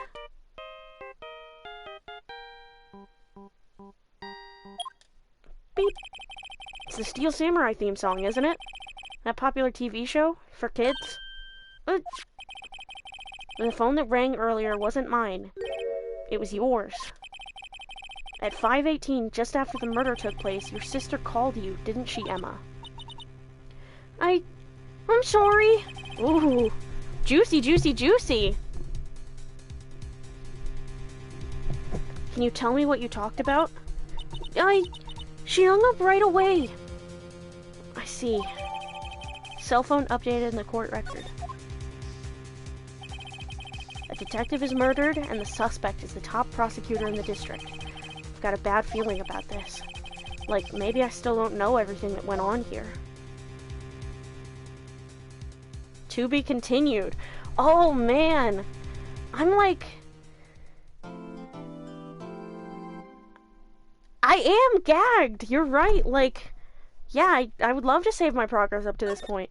Because this is the one case I don't know about. Like, well, except for the other games, but this is the one case from this game that I don't know about. I'm so interested to see where this goes. 'Cause, like...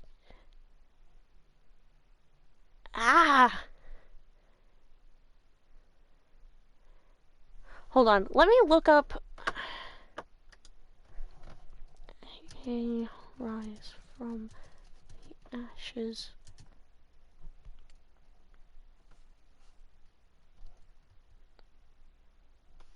Trial 1. Length.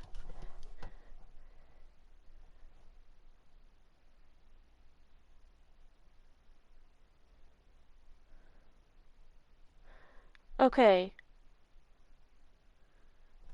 Damn! Rise from the Ashes is one of the longest single cases in the series. Jesus Christ! Should I keep going then? For tonight? Because I won't be able... I don't know if I'm going to be able to stream on Tuesday and Wednesday because I'm going to visit my sister. So...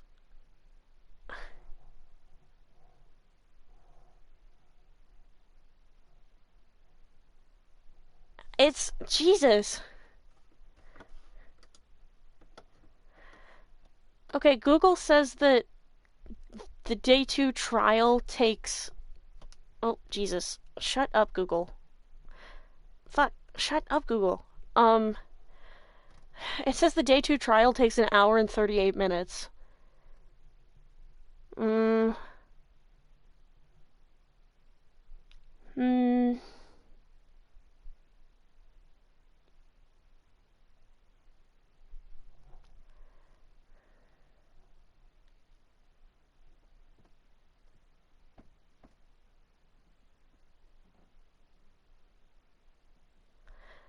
Jesus, some people say that case 5 is longer than case 1, 2, and 3 combined. I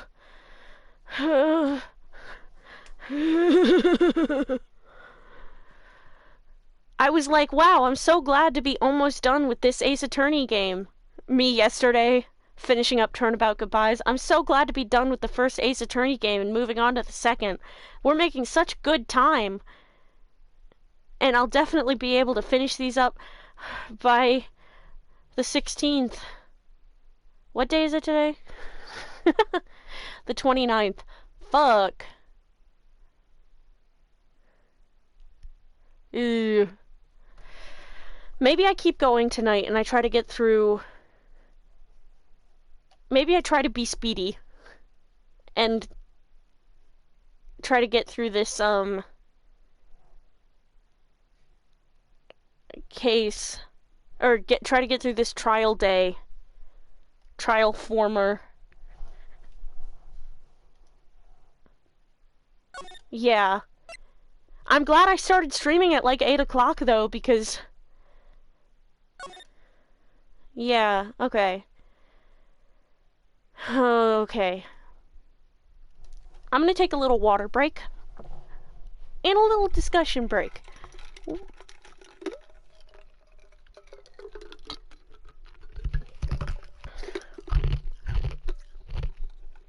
Yeah, I can be your homework buddy. Oh shit, right, your graduation.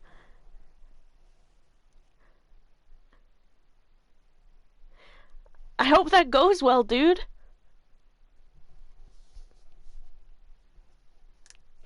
Thanks for spending time here today.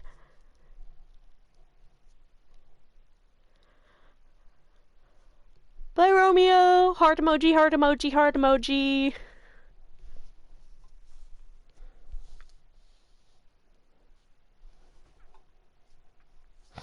Okay.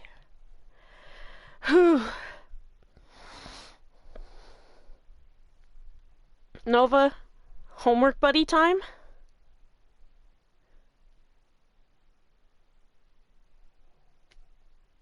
It's so fucking hot in my room all the time, by the way.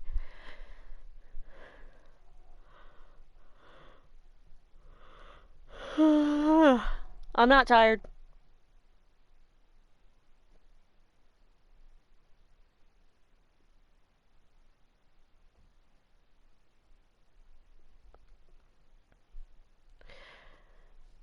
Okay. I think I'm gonna play through part of this trial day, at least. And we're gonna see how it goes. 'Cause it says... Google says former and latter is approximately an hour and 38 minutes when combined, so I'm thinking that maybe I'll get a save screen partway through, and maybe I can stop there. So maybe I'll just play the former part, and then tomorrow I'll go through the,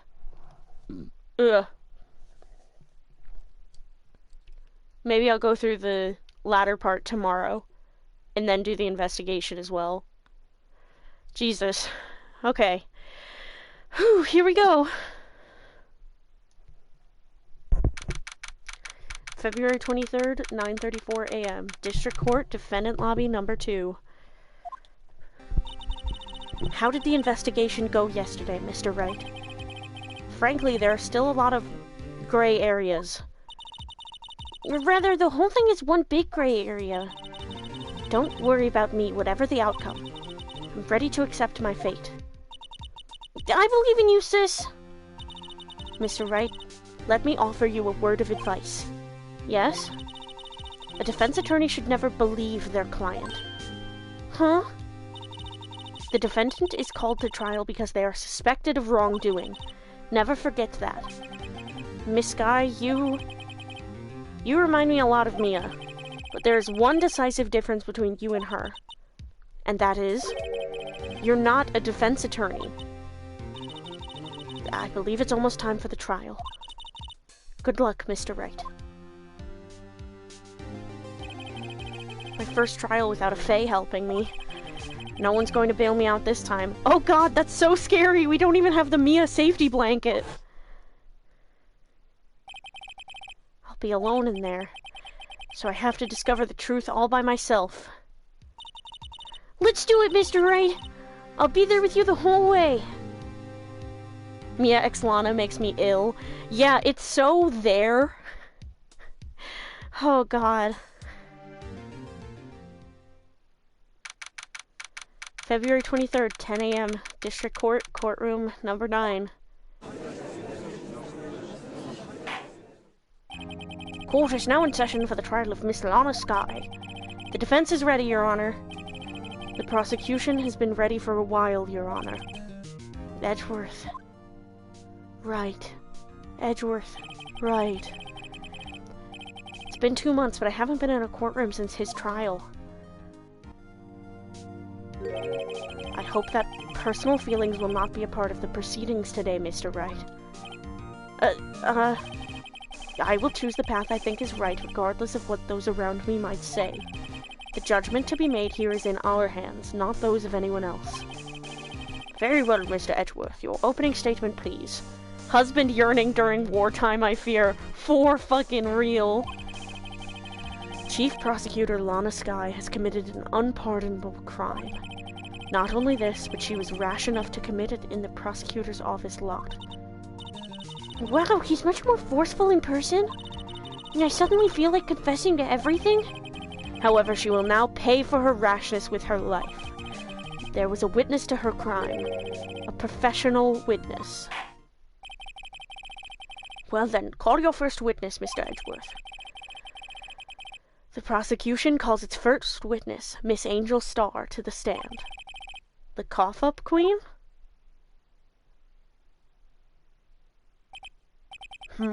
Haven't I seen you somewhere? You ordered the caviar lunch, right? Oh, caviar! I've never eaten caviar before. The judge is really wolfing it down. Oh, and for you, I have a fiesta bowl. Thanks. Will the witness state her name and profession? Ah, and you, sir. Did you order the fingerprint lunchbox? It is too early for lunch. Your name and profession, please. He is not, like, fuck, what's the word? He is not swayed by your lunches and your dommy mommy attitude. He doesn't even like women or food. Edgeworth has an eating disorder in my heart. Well, Your Honor, how does it taste? So this is why everyone raves about caviar. It's so tasty it hurts. I always thought caviar would taste like pickled tapioca. What the heck does pickled tapioca taste like?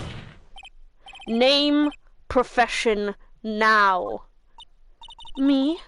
The name is Angel Star. Don't go forgetting it. I find myself running Lunchland these days. Is that what you wanted me to say, Mr. Edgeworth? Very well, witness. Please describe the incident to us. The prosecution will wait. I'm not finished eating. Hurry it up. Very well, Mr. Edgeworth. As you know, we usually call on the police to provide a description of the crime. Your Honor, as Mr. Edgeworth has said to the court, I am a professional. What exactly does that mean? Until 2 years ago, Miss Angel Star was a special investigator with the police. She was a first-rate homicide detective. What? Miss Star was a detective? Aha! I know who you are. Cough Up? Cough Up Queen Angel Star, Your Honor. Long time no see. Very well, you may continue with the description, Miss Star. Just who is this lady? If I might have the court's attention over here. The parking lot at the prosecutor's office is divided into 2 blocks. A block is for the prosecutor's office personnel.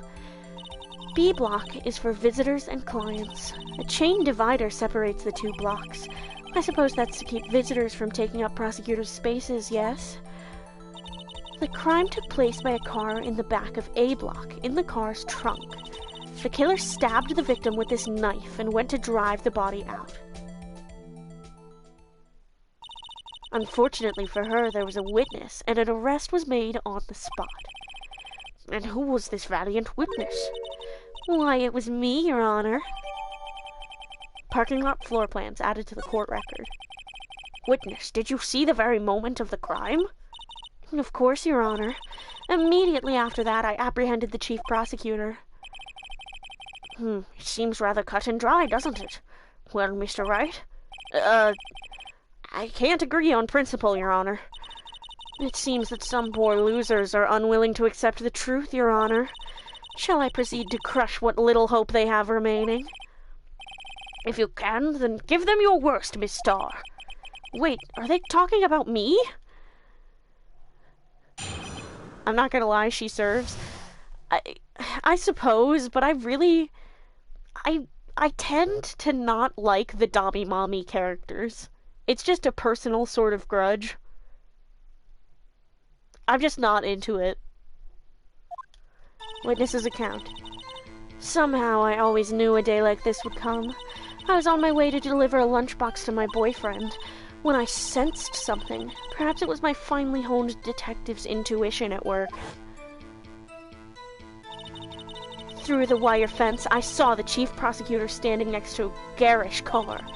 The chief prosecutor was holding a knife in her right hand. Then she thrust the pointy tip of the knife into Detective Goodman's chest. Bringing a lunchbox to your boyfriend, how touching. As you can see, there is no room for doubt. The key point of your testimony seems to be nothing other than the point of the knife which you saw being stabbed into Detective Goodman. So, how does it feel to be so utterly crushed? I'm still thinking about that. It's merely a flesh wound, Mr. Wright. Very well, Mr. Wright. You may cross-examine the witness. Oh, brother. Somehow I always knew a day like this would come. How did you know?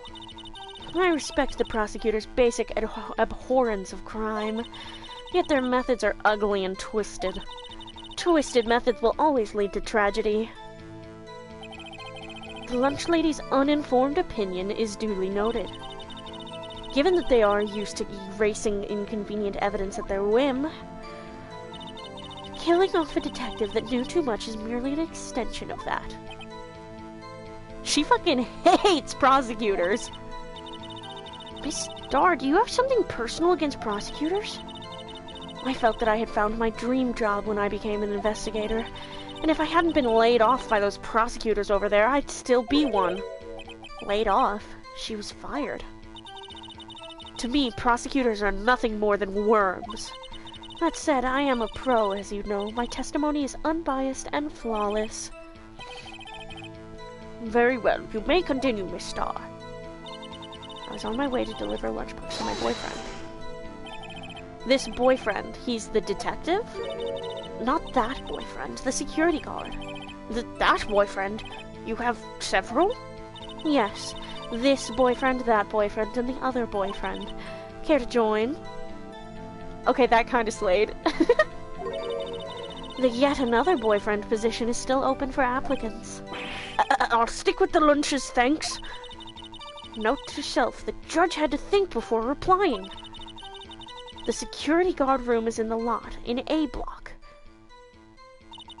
It's up on the second level, so you can see everything from there.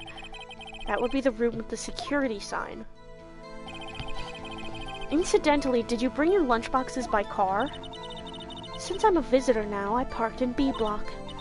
So she was in B block when she witnessed the crime. Which means that it was probably blocked by the trunk for the most part. When I sensed something, perhaps it was my finally home detective intuition, or... You sensed something? So you're saying you had a premonition of the murder? It felt like... How would you say? Oh yes. It was like the feeling you get when you view a pumpkin chock full of seeds. I have no idea what that means.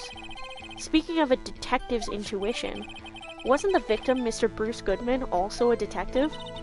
Yes, well, he was like a young cheese. A young cheese?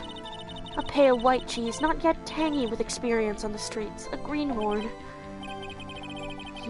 Then I must be a hard, yellowed, and sharp as a tack. Yeah, with the odor of an old cheese to match. In any case, there in the lot I felt something stirring in the back of my mind. Through the wire fence I saw the chief prosecutor standing next to a garish car.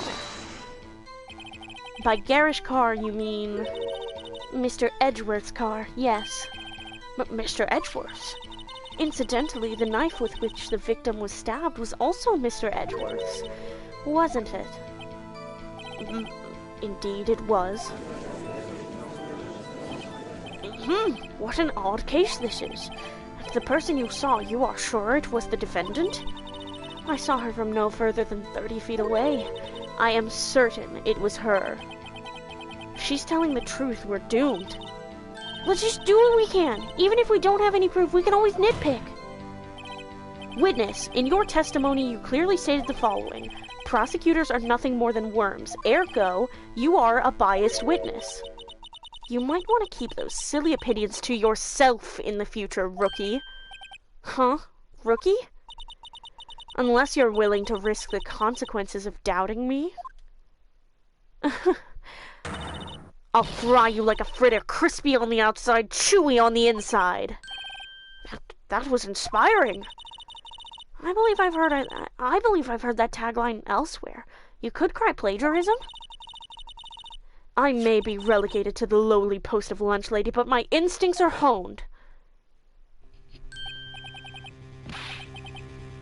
A photograph? You took this? The moment I witnessed the crime, my reflexes took over and snap, I took a picture. In fact, one of my lunchboxes is rigged with a camera. I suppose that's more exciting than just hanging it around your neck. Witness, why am I only seeing this photograph just now? You think I'd show it to you, a prosecutor? Think think again. My boyfriend works in the photography division of criminal affairs. Well, this is most certainly the defendant. The moment of the crime as photographed by Angel Star. Uh-oh, that is unmistakably Lana Skye. So, what was the defendant doing at the time? The chief prosecutor was holding a knife in her right hand. Tell me more about this knife that the suspect was carrying.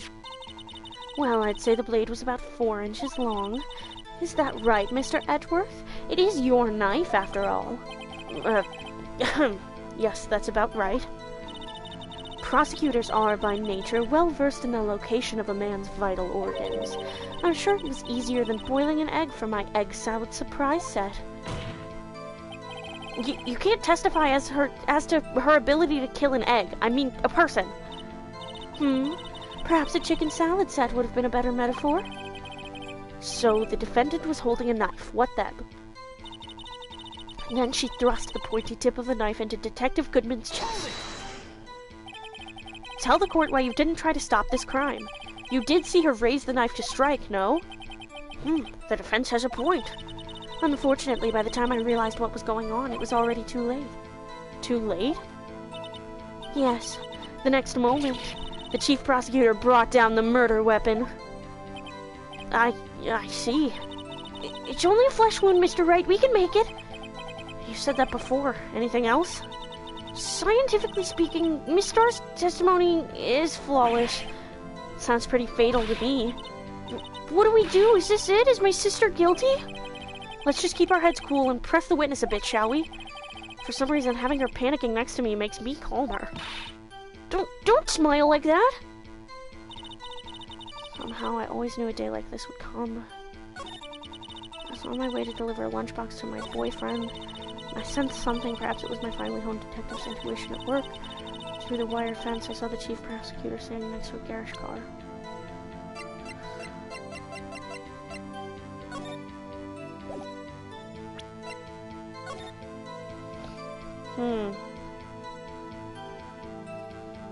Huh, that barrel wasn't knocked over. Even though it was very heavy. Okay.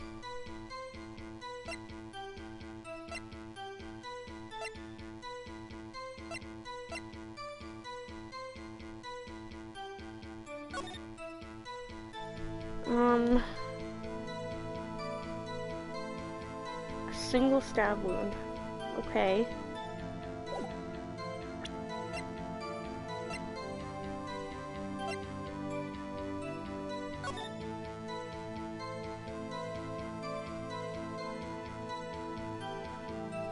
Oh boy. It just gets more and more complicated, huh? If it was a whole chest stab, wouldn't the blood be more on the knife? Or did they just not want to model it looking that gory? I have no idea. I have no idea. Chief prosecutor is holding a knife in her right hand.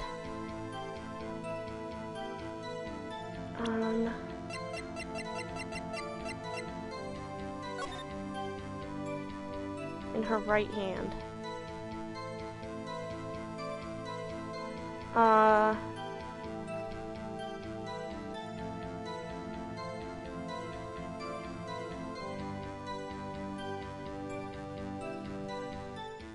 Where'd the knife go? No, it was found in the trunk. The moment of the crime. Present? And you witnessed this? You saw Miss Skye stab the victim with the knife. As I've already said, yes. I swear it on my finest salmon swirl lunch. I'm sure that is a fine lunch. But isn't that odd? Look at this photograph. Every time I do, it makes me laugh.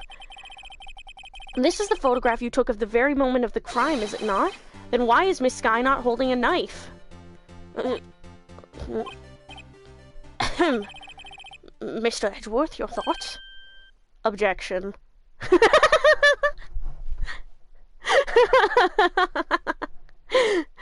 Something about that was really funny to me. Just objection. That had to be the weakest objection ever, Edgeworth. Yet it was still stronger than your ever-feeble mind, Mr. Wright. What do you mean, Mr. Edgeworth? This photograph was not taken the moment before the stabbing. This was taken the moment after the stabbing. And how can you tell that? Blood splatter. Uh-huh. See the dark crimson stains on the chief prosecutor's coat? But it's a black and white photograph. Yes, it's hard to tell, but this could be blood. Well, Mr. Wright, I see no problem here. No problem except you. Mr. Wright, are you going to just sit there and take that kind of abuse? You got a better idea? But she said that it was from the moment of the crime.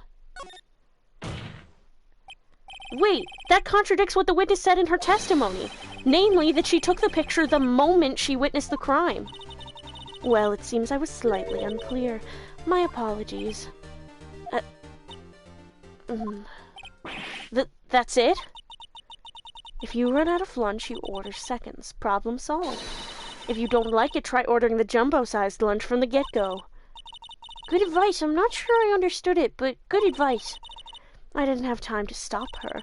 Prosecutor Skye was cold, calculating like a robot. She killed without pain or remorse. It was a premeditated murder. Premeditated? How do you know?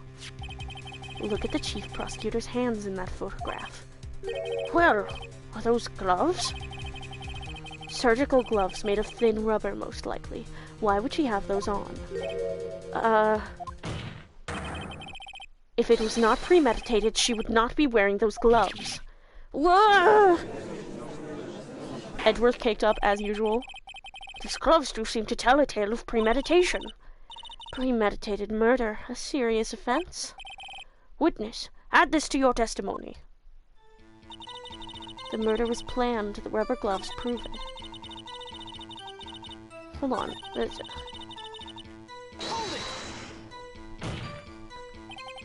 What if she was just in the habit of wearing gloves, like driving gloves? The gloves were admitted as evidence when the defendant was arrested. They were rubber gloves of the kind used for autopsies. In other words, when the chief prosecutor came to the crime scene, she came to do murder. It's the only possible conclusion one can make. Everything was planned. It was a premeditated crime. Impressive. I'm sorry they took you off the force, Miss Starr. This is bad. She's got them thinking this was all planned. If she can prove this claim, the trial's already over. I've got to think of a way to show this wasn't premeditated. It's only a flesh wound, Mr. Wright. We can make it. You've said that before. Anything else? Scientifically speaking, Miss Starr's testimony is flawless. Sounds pretty fatal to me. Well, what do we do? Is this it? Is my sister guilty? Let's just keep our heads cool and press the witness a bit, shall we? Oh, we've already gotten this dialogue. Don't smile like that. Somehow I always knew a day like this would come. I was on my way to deliver a lunchbox to my boyfriend when I sensed something. Perhaps it was my... Wait, doesn't your boyfriend work in... How did your boyfriend not see it? Oh, because of the wall.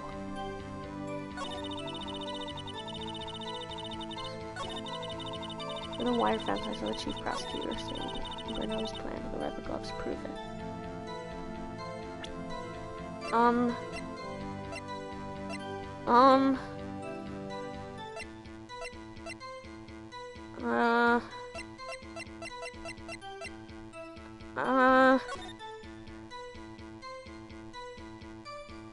I have no idea.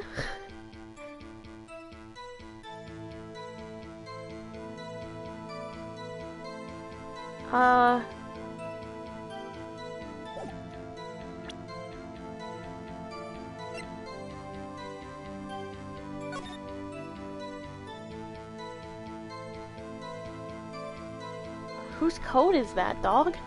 Is it hers? I don't... But, fuck it, I'm looking up the walkthrough.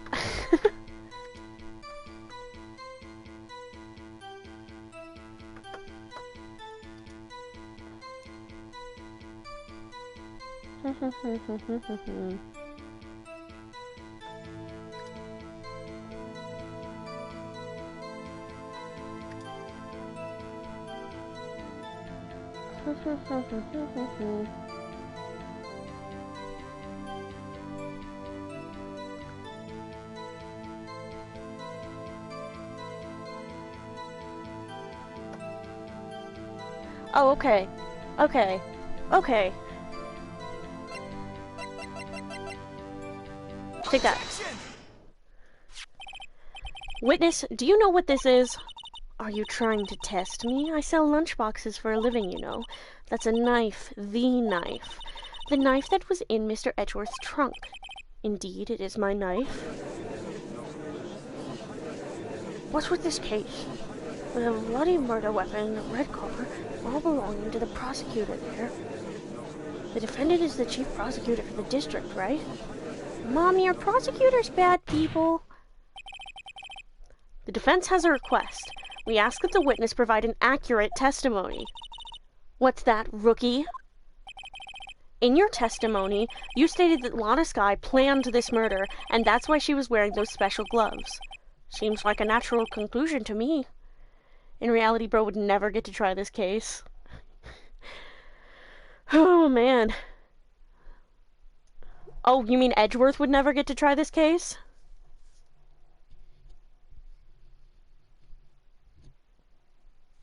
Oh, because of, like, it being his car and his knife? What about that could possibly be suspicious? Madame Lawyer, what about that could possibly be suspicious? Seems like a natural conclusion to me. The gloves do indicate planning. However, why would she not also prepare the most important thing, the murder weapon? Oh. This knife just happened to be in the trunk of that car. Ladies and gentlemen, if you're going to plan a murder, you don't forget the weapon. Ugh, what? Order. Great, now the tide is turning in our favor. Great show, Mr. Wright. My sister's as good as free. Right. I believe the next lunch you'll be eating is humble pie. He's such a bitch. I love him so much. Well, what? I hope you weren't deluding yourself into thinking that the tide has turned. Not over such a trifling detail. But this shoots a hole in the whole premeditated theory. Bah. The prosecution could care less if it was premeditated or not. The only one who seems to care is that lunch lady over there. The defendant, Lana Skye, murdered a detective with a knife. That is the only thing the prosecution need prove, nothing else. Very good, Mr. Prosecutor. I suppose you think you're clever now. But you know as well as I do that she planned on killing him. It was planned. If it wasn't, why would she have been wearing... I believe I'd like to hear your testimony again. Witness, please tell us only what you saw, not what you thought. How dare you! My powers of deduction are not to be underestimated. Really now.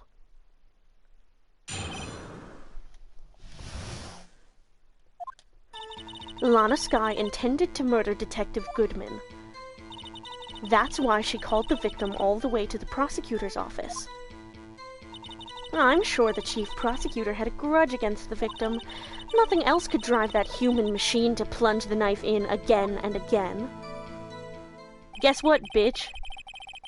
The victim was summoned from the police department to the prosecutor's office. It does sound a lot like premeditation, doesn't it? So if I ordered a pizza, does that mean I'm planning to kill the delivery boy? In any case, the defense may now cross-examine the witness. I know exactly what I'm gonna... I don't even have to press on anything. I'm going directly to here to present the autopsy report. One knife wound.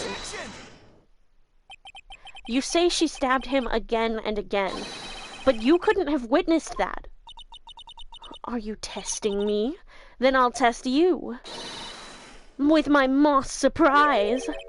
I'm afraid the moss is growing under our feet as we wait, Miss Starr. What do you mean? I shouldn't have to explain this, but take a look. The autopsy report states that death was due to a loss of blood from one stab wound. Aha! You're right! Good show, Mr. Edgeworth. What a hunk! He's my hero, really! What about my objection? No one noticed.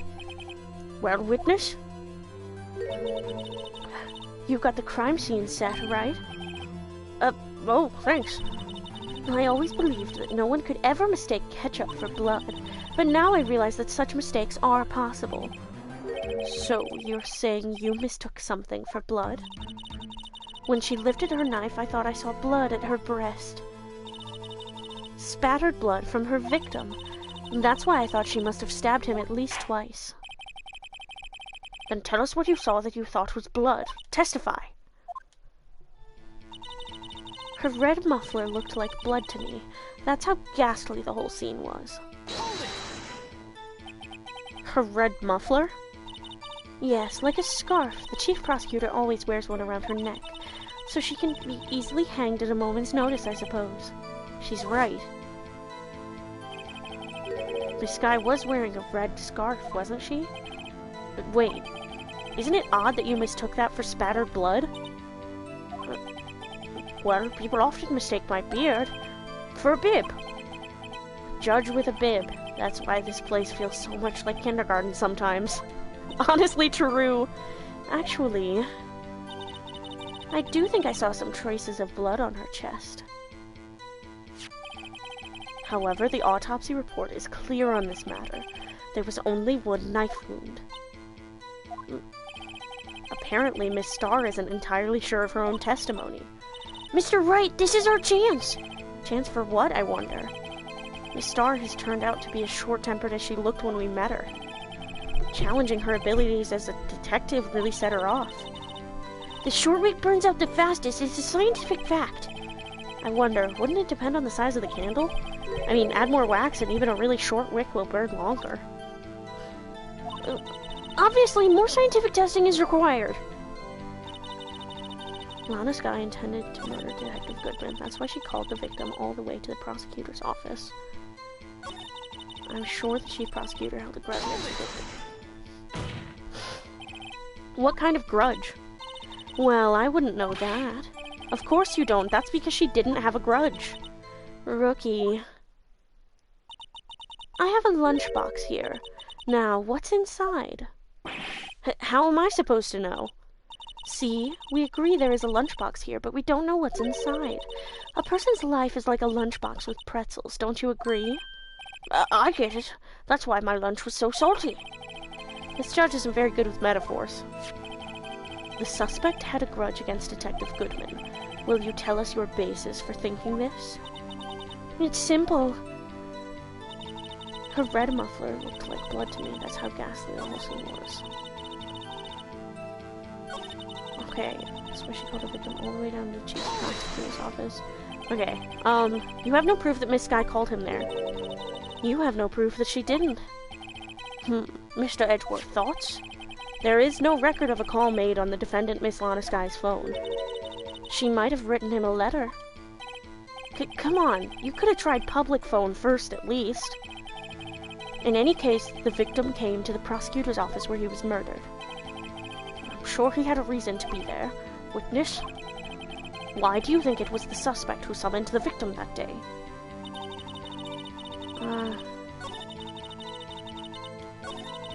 Lana Skye intended to murder the next victim. You've said that, but you haven't told us how you know. That's what I'm about to tell you, rookie. I believe what she just said was a mere prelude to the story she's about to tell. Rookie. Never interrupt a storyteller. It's like pulling a bun out of the oven half-baked. Something's half-baked here, alright, and it's you.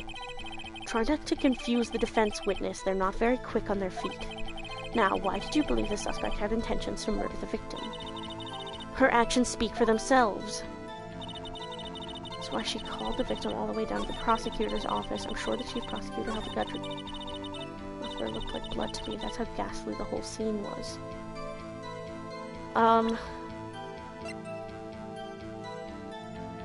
Check. She wasn't wearing it! Ah! Ha ha ha ha! Ha ha ha ha! Ha! Miss Starr, I demand an explanation. The witness is clearly not suited for detective work. What? The suspect was not wearing a scarf or muffler of any kind when she stabbed the victim. And you've proved it yourself with this photograph. Huh? But that can't be! Only a professional lunch lady could be so utterly clueless. Hey, lunch ladies are cool sometimes. Congratulations, perhaps you finally found your true calling in life. Oh, he's a bitch this time. Harsh words, but good. In the end, Mr. Edgeworth prevails. What was my objection, chopped liver? But it was there, a scarf, no, not that, but something red, really. Well now, where were we? The witness has given us an entertaining interlude, but back to business. What? Very well, witness, continue your testimony. You saw the crime and apprehended the suspect. Tell us about that. Very well. I do remember some things accurately, at least.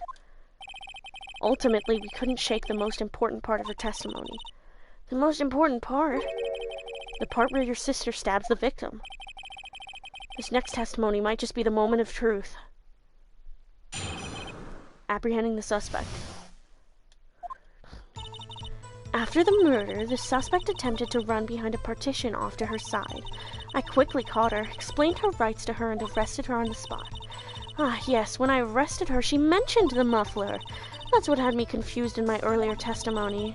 The chief prosecutor made to escape, but against Angel Starr, resistance is futile. You are quite determined about the scarf, aren't you? I strike like a snake and bite like a cobra. That's me, Angel Starr.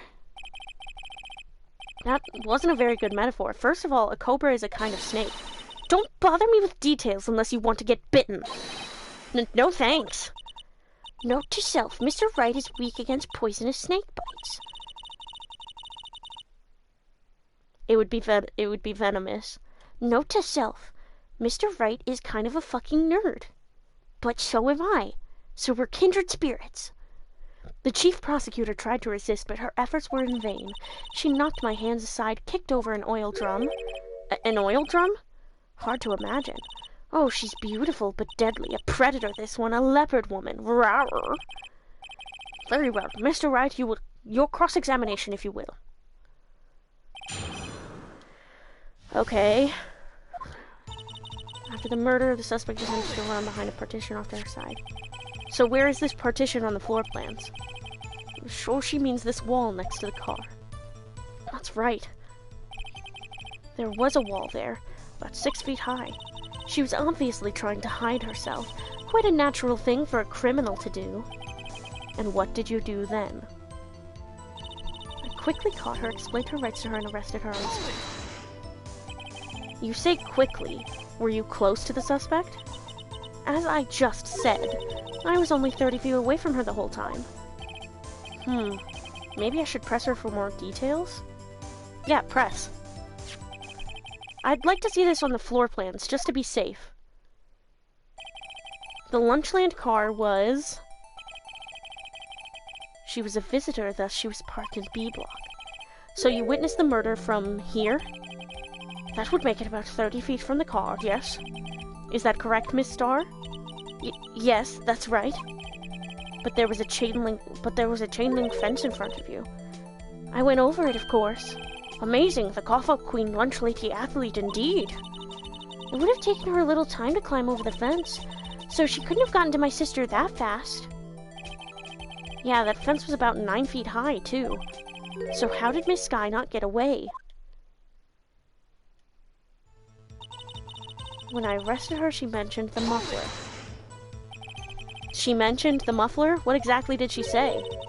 If I remembered exactly, I would have told you in my testimony. Cheeky. Anyway, all I heard her say was the word muffler. Just that one word. So, what you heard wasn't the suspect talking to you, but to someone else? Yes, the chief prosecutor was talking on her phone. Her phone? She can't mean...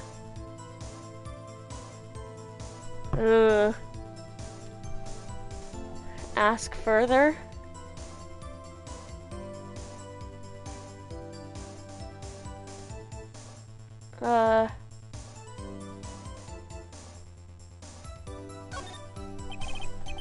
By phone, do you mean this cell phone discovered at the crime scene? Yes, ultimately. Ultimately. My memory... It's like a salmon heading upstream, you see. No, the course doesn't see, Miss Starr. The chief prosecutor first attempted to use the phone hanging on the wall. On the wall? That's right. Near the car, there was an emergency phone on the wall. Apparently it was out of order. And so she used her cell phone? Indeed, the emergency phone was out of order that day. Good witnessing, witness. Good witnessing? Whatever happened to good testifying? You should, of course, add this to your testimony. The things I do to please this rookie defense attorney. Lana's cell phone, updated in the court record. I saw it all, how she tried the phone on the wall but had to use her cell instead. Do you think you could restate your testimony for the court? Aha! I was going to ask the same thing. I'll only say this one time, so listen close, rookies.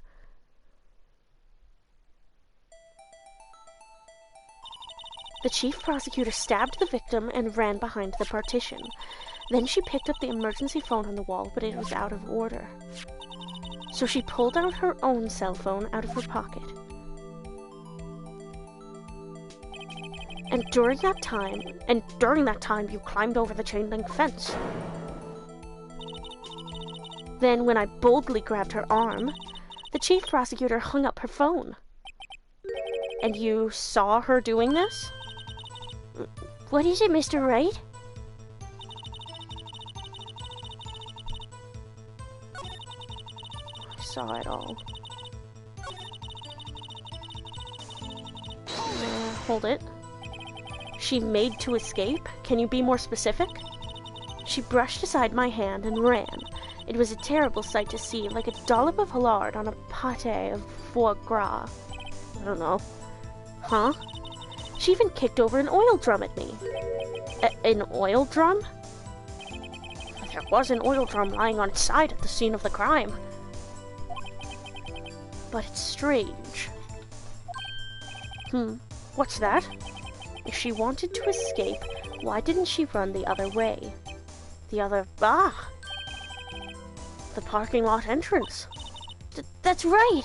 It doesn't make any sense that she would run from behind the partition to the oil drums. Excellent! More mysteries! I wish we could solve a few before finding more, though. So, Miss Skye tried to run? I'm sorry my sister is so suspicious, Mr. Wright. Not as sorry as I am. But she didn't do it! You have to believe me! After the murder, the suspect attempted to run behind a partition off to her side. Quickly caught her, explained her rights to her, and arrested her on the spot. When I arrested her, she mentioned the muffler. I saw it all. Chief prosecutor made to escape against Central Star. Resistance futile.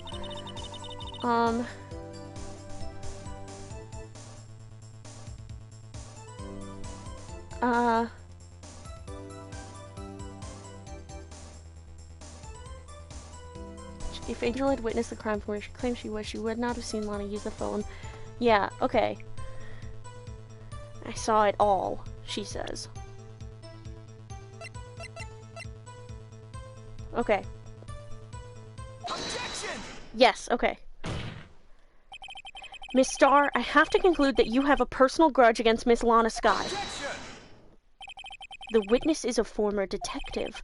Her testimony is unmarred by personal bias. Well, who would have thought you would be my knight in shining armor, prosecutor? You, who together with the chief prosecutor, kicked me out 2 years ago. Well, Miss Starr, This is a fatal contradiction with your testimony. How do you explain this? I don't know what you're talking about. Mess with me, and I'll make you cough it all up. Ahem. Let's look at the floor plans. You said you witnessed the crime from this point. However, if that's true, you couldn't possibly have seen Miss Sky making that phone call. Ugh.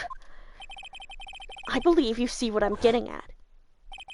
That emergency phone was on the backside of this partition. If indeed you were in B block, you couldn't have seen it. What? Order! What is the meaning of this? It's simple, Your Honor. She's not coughing up lunch, she's coughing up lies. Grr. That's quite a claim, Mr. Wright. Perhaps you will allow me a question. Tell us exactly what lie the witness has told the court. Here's where the counterattack begins. I can't afford to get this wrong. The witness lied about what she saw?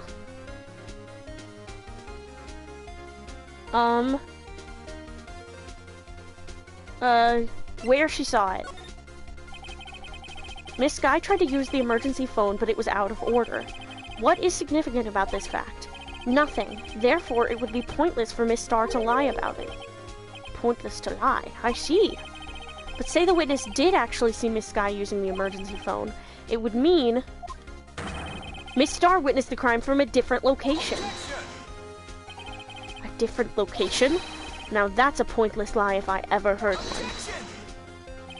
Before you call my lie pointless, at least let me tell it. Let me ask a question to our clever wordsmith, Mr. Wright. Just where was the witness when she saw the crime? All the testimony we've heard until now points in one direction. The place from where Miss Star witnessed this crime was here, in A block?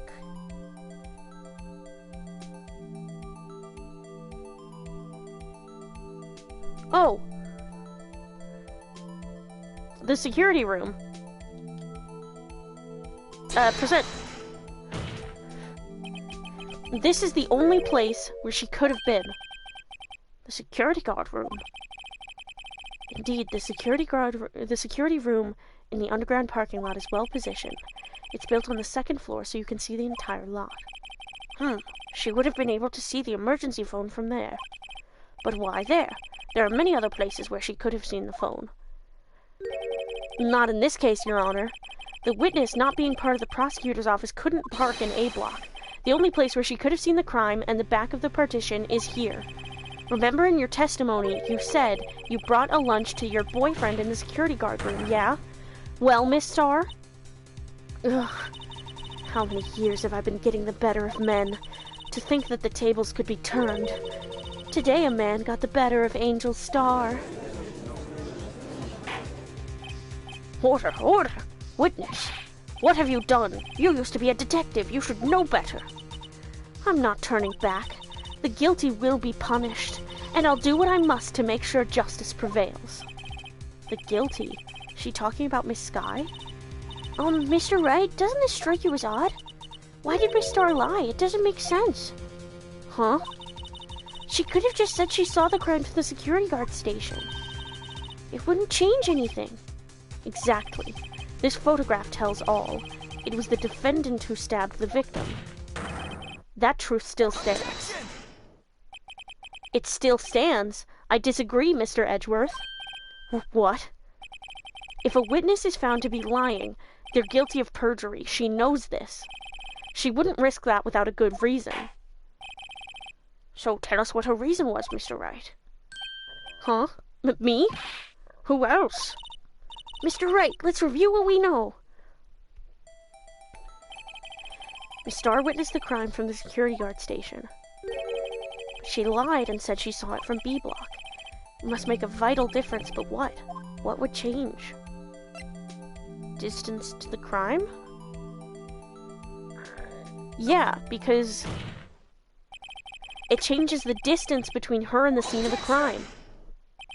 My condolences, Mr. Wright, but one look at the floor plans and it's quite clear. The distance between the scene of the crime and the guard station is 30 feet. I don't see how that would change what you could see. What she saw is not in question here. What matters is the time it would take her to reach the scene of the crime. Miss Starr, you witnessed the crime from the security guard station. Now, how long did it take you to go from there to the scene of the crime where you arrested Miss Skye? Well, witness, yes? You ordered the squid wheels, right? The quality of my lunches has gone from low to inedible. I was bringing a PB&J lunch with fresh boysenberry jam to my boyfriend. Boysenberry for the boyfriend. He wasn't in the station, so I waited. I witnessed the crime from the glass-walled station. And before I knew what I was doing, I found myself running towards the scene. But the door was locked. I couldn't open it.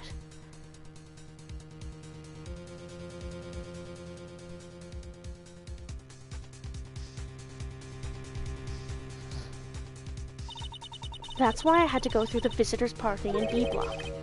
That's quite a detour. It probably took me at least 5 minutes to get to the scene of the crime. 5 minutes? This changes things considerably. But it was that woman over there in the defendant's chair who stabbed him. I know it. I have photographic evidence. I swear it. I swear it on my finest plastic spork.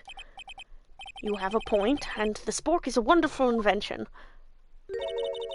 Would you like another caviar lunch? Absolutely. Uh-oh. Mr. Wright, you have to do something. Do I have any evidence to stop this?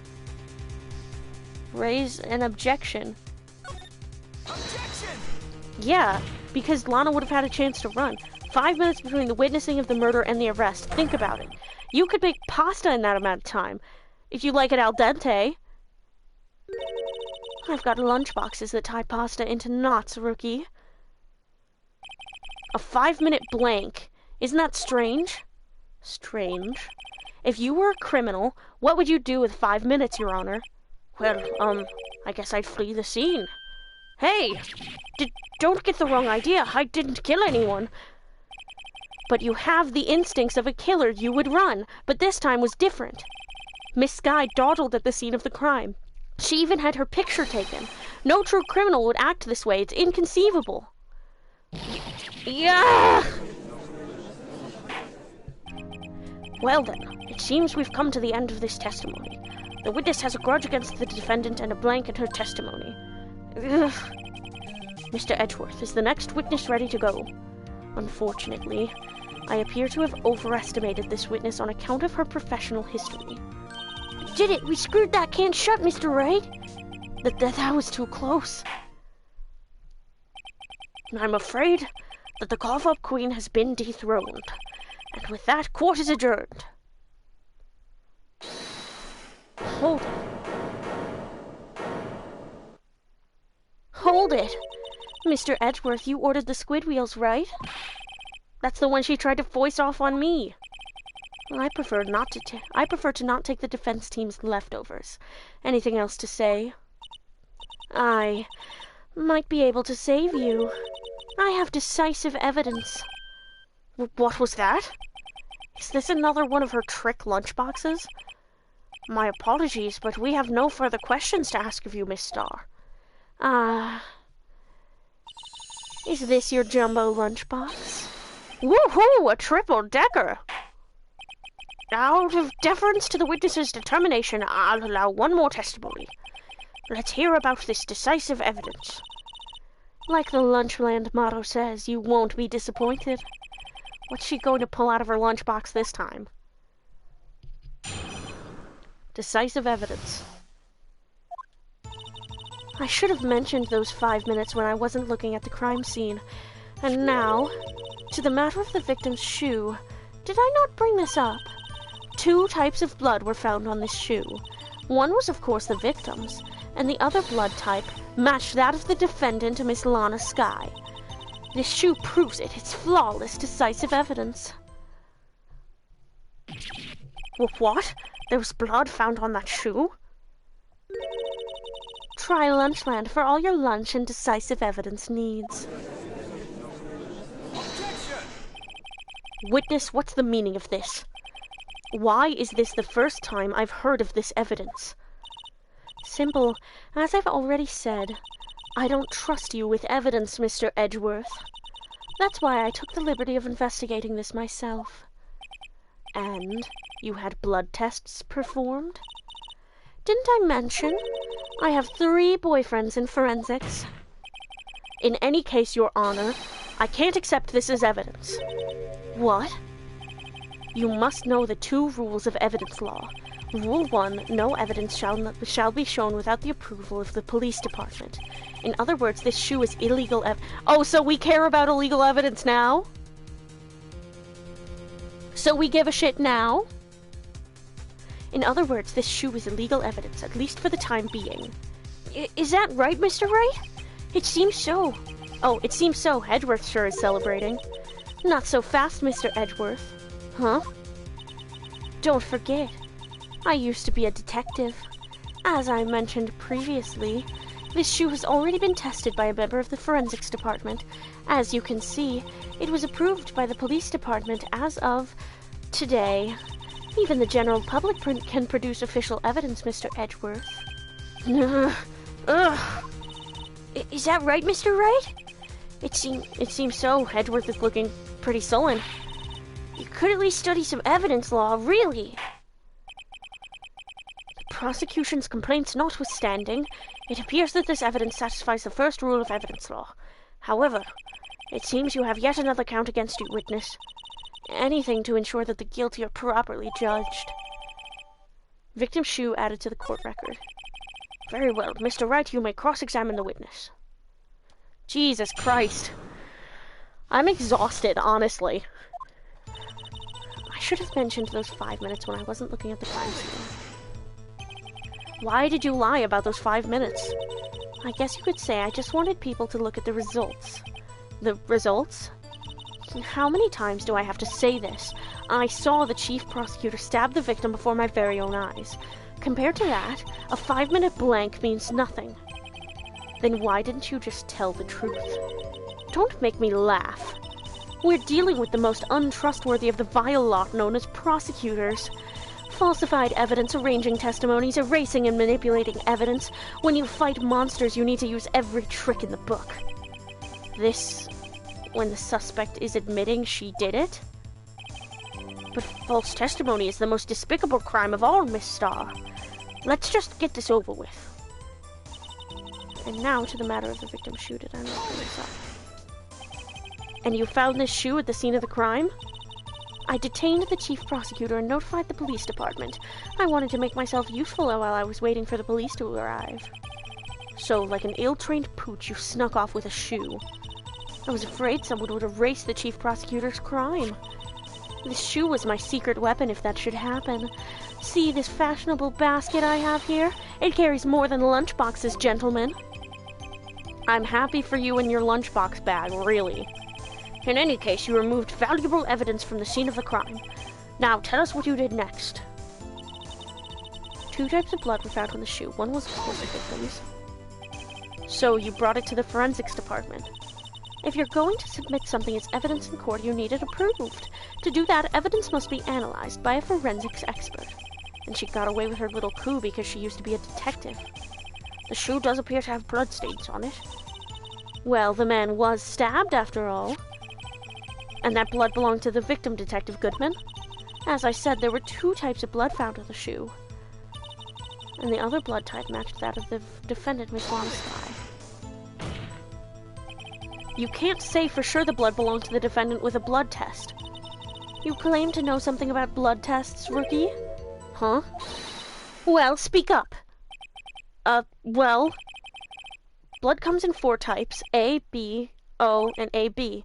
However, you can't tell from a blood test whether a murder was committed in cold blood. That's just a figure of speech, Mr. Wright. Actually, we can differentiate between millions of blood types with all the blood tests out there, which means that we can more or less narrow any sample of blood down to just one person. Or so I hear. That's pretty specific. If I had a little more time, I would have gotten DNA test results. But they said there's very little doubt it could be anyone's but Miss Lana Sky's. So the suspect's blood was found on the victim's shoe. That ties her directly to the death of Detective Goodman.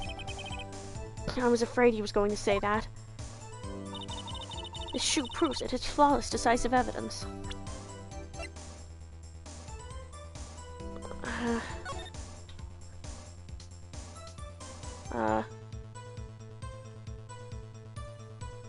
There's blood on the bottom of it, too.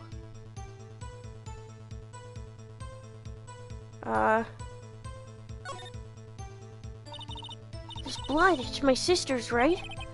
It appears so. Lana's right hand was bandaged when I saw her in jail. She must have cut herself at the time of the crime. Poor sis. And then... yeah, there's blood here too! On the sole of the shoe, it's got to be the victim's. He must have stepped in a puddle of his own blood.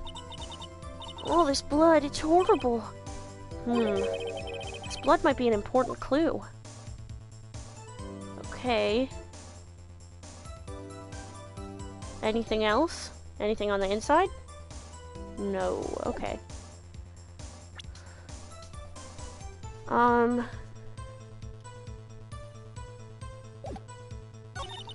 The other blood type match that of the defendant. And now in the matter of the victim's shoe. Okay. Okay. Two types of blood were found on the shoe. One was, of course, the victim's, and the other blood type matched that of the defendant, Miss Lana Skye. The shoe proves it. It's flawless, decisive evidence. I'm gonna press on that. Can't let this evidence go through without a fight. You ordered the peppered fish guts, right? Some like it hot, Mr. Wright. Some like your client. She's in enough hot water to make a whole vat of soup. Mr. Wright, do you or don't you have a problem with this shoe? A problem? This is critical. Is there a problem with the victim's shoe? Totally not looking at the walkthrough.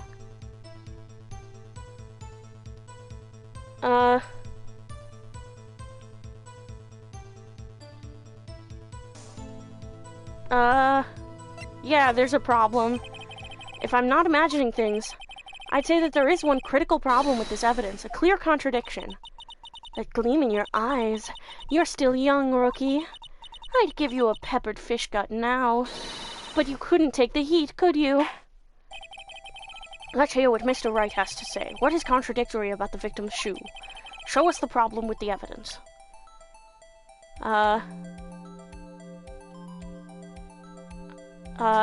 This?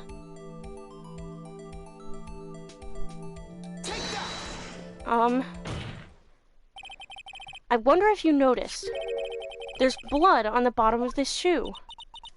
Don't mess with me, rookie, or it'll be your blood on the bottom of my shoe. Indeed, there is quite a bit of blood on the bottom of the shoe. It makes sense. The victim was stabbed with a knife. What could possibly be contradictory about blood on the bottom of his shoe?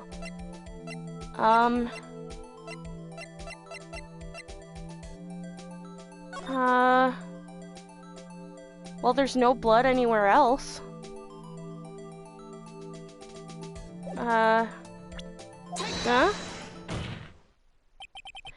The problem lies in the footprint. The footprint? Note that the bottom of the victim's shoe is covered in blood. Then isn't it strange? Why weren't any bloody footprints found by the scene of the crime? Aha! As you can see, there were no traces of any such footprints at the scene of the crime. That contradicts your claim about this shoe. This picture only shows part of the floor, so there could have been bloody footprints. Then where are they, Mr. Edgeworth? Because we checked the scene and found nothing of the sort. Order, order, order. What, witness? What? Huh? Great going, Mr. Wright, but it's true that the lack of a footprint is a contradiction, but then we have to ask why there wasn't a footprint. Oh, that's true. There has to be a reason why there wasn't a footprint. Think, Mr. Wright, think. Hey, I don't know why it's not there. I'm just good at finding contradictions. I I love you, Phoenix. What? Hold it. I see. Now I get it. Get what? Our witness is more devious than I gave her credit for. We were hoodwinked to the very end. But she slipped. There is one vital hint to the truth in her testimony. Well, what are you talking about? Think back to when she told us about apprehending the suspect. The chief prosecutor tried to resist, but her efforts were in vain. She knocked my hands aside, kicked over an oil drum. Oh, she's beautiful but deadly. A predator, this one. A leopard woman. Rawr.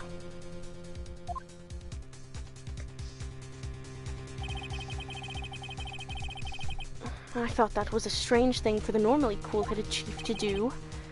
No kidding. Now, witness, allow me to ask a very simple question. This oil drum, was it empty?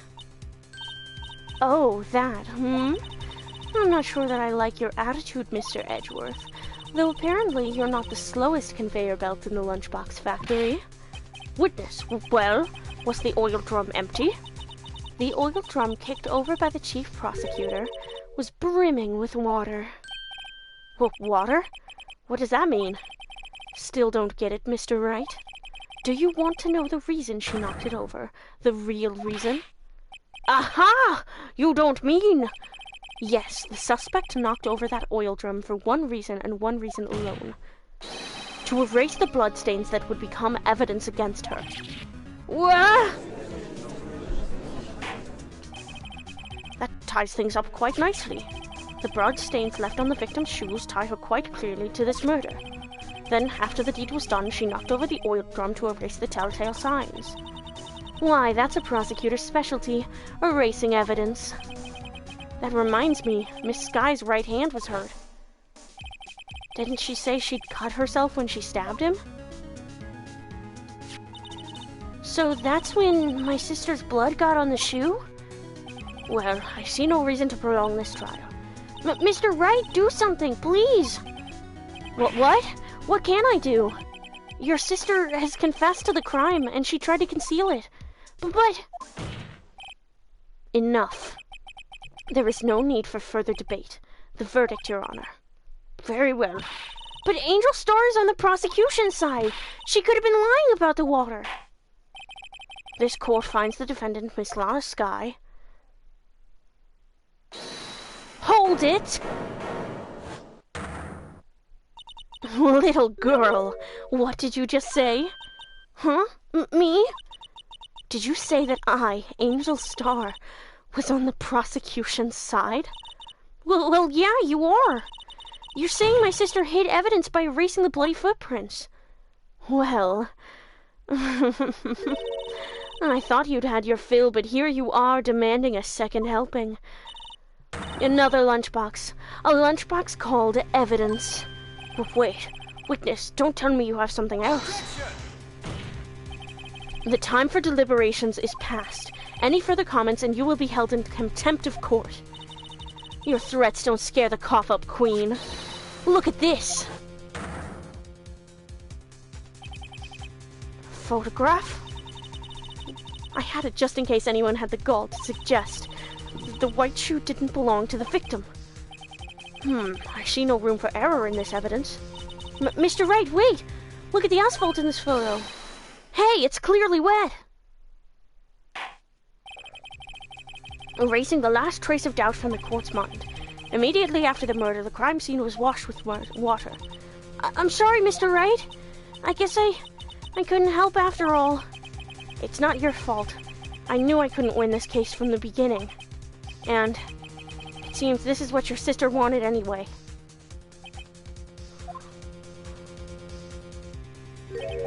I'm sorry, Mia.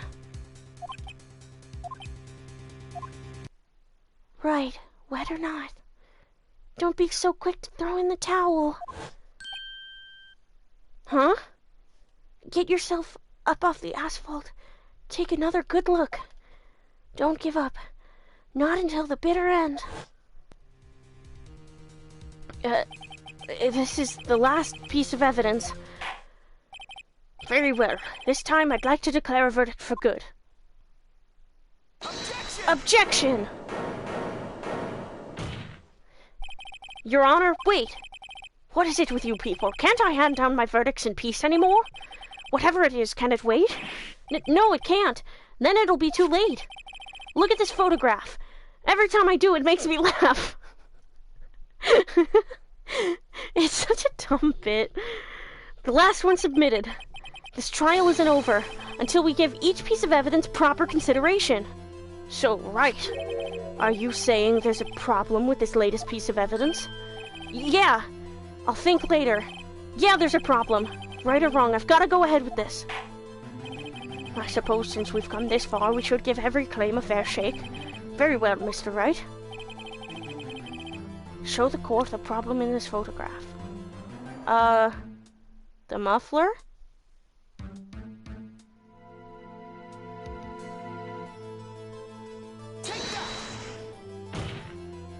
The problem in this photograph is here.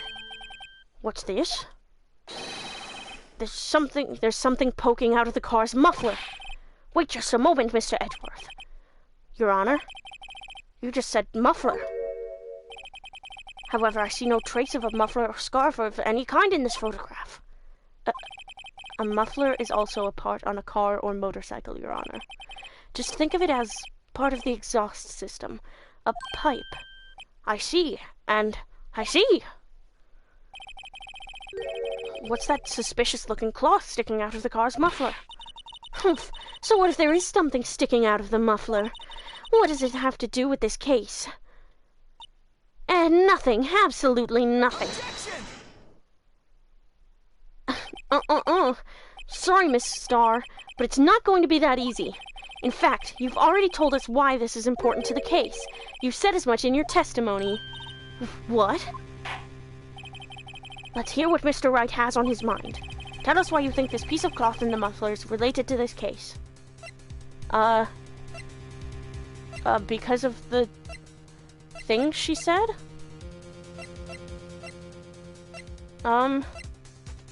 Because of this? Well, Your Honor, how do you feel about that? Actually, I don't feel well at all. I have this pounding headache. No, I meant, what do you think about the... I'm afraid the reason for that headache is you, Mr. Wright. Oh, the cell phone. Duh.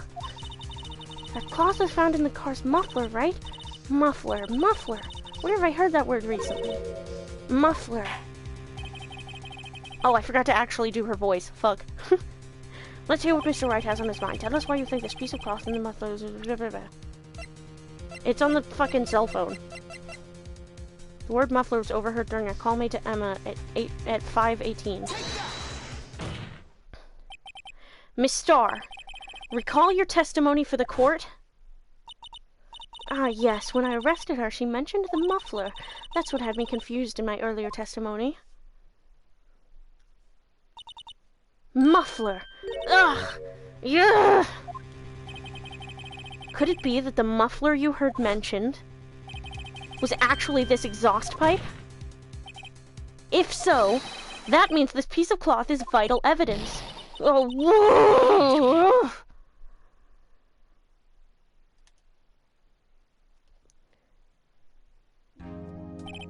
Well, it seems we'll have to suspend the proceedings. Suspend? I find myself wondering about that piece of cloth.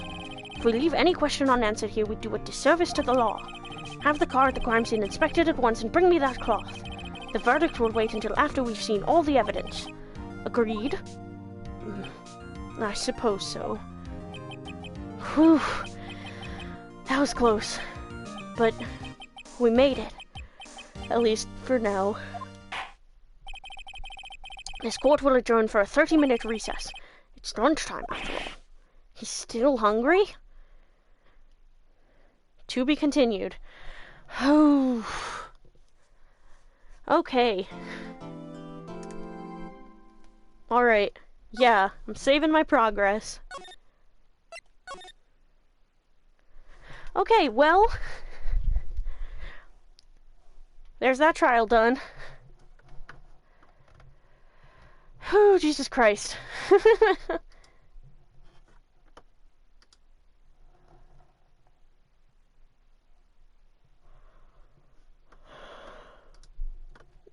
I'm so tired. Like, why am I so... This is so much more stressful when you don't know what happens. Like, so much more stressful.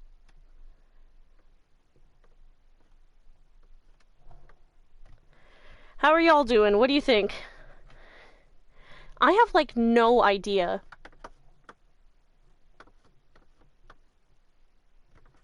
Like, seriously no idea.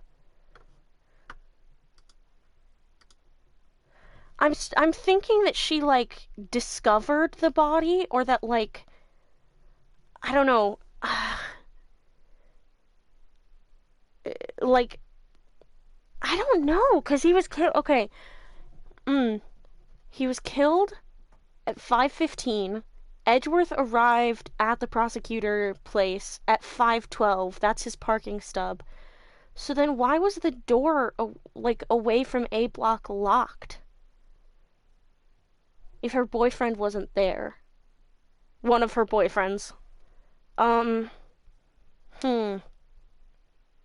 Okay. God. And then the phone call was at 5:18. So it's possible she might have discovered the body and, like, maybe she cut her hand on the trunk or something? I don't know. Huh.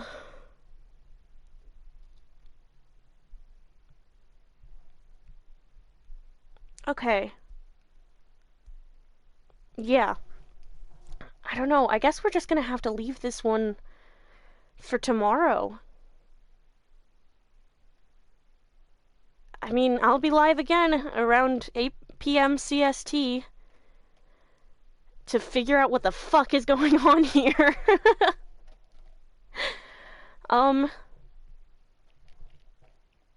Impatiently waiting. Yeah, me too, dog. But I'm fucking eepy. Maybe I'll go live at 7, actually, or earlier. I don't know, because, like, I have a doctor's appointment, but other than that, my doctor's appointment is to talk to my doctor about getting on testosterone, maybe, so that I can eventually get top surgery. So, here's hoping that goes well. I mean, my doctor's super cool, so she'll probably be like, yeah, absolutely, 100%.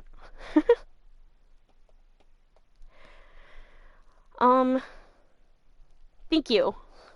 Thank you for the good luck. Yeah, I'm gonna wrap it up here for tonight. As always, the VOD is gonna be up on my second channel, solar_stargaze_bonus. I have a link to that. I have a link to the VOD channel on my Twitch page. I also have a link in my Discord and on my Blue Sky. Let's figure out raiding somebody. 'Cause, like, why not? I've never done it before. Voicing characters from Ace Attorney.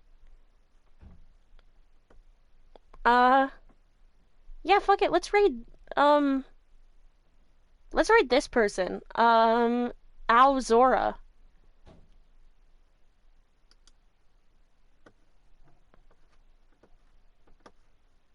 Oh, they're ending stream. I think they're ending stream, actually. Whoop. Never mind.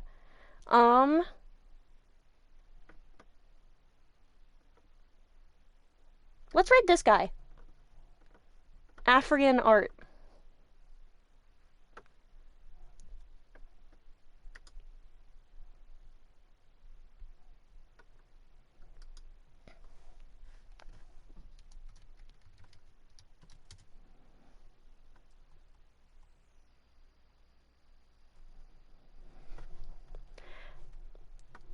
I hope you guys have a really wonderful night.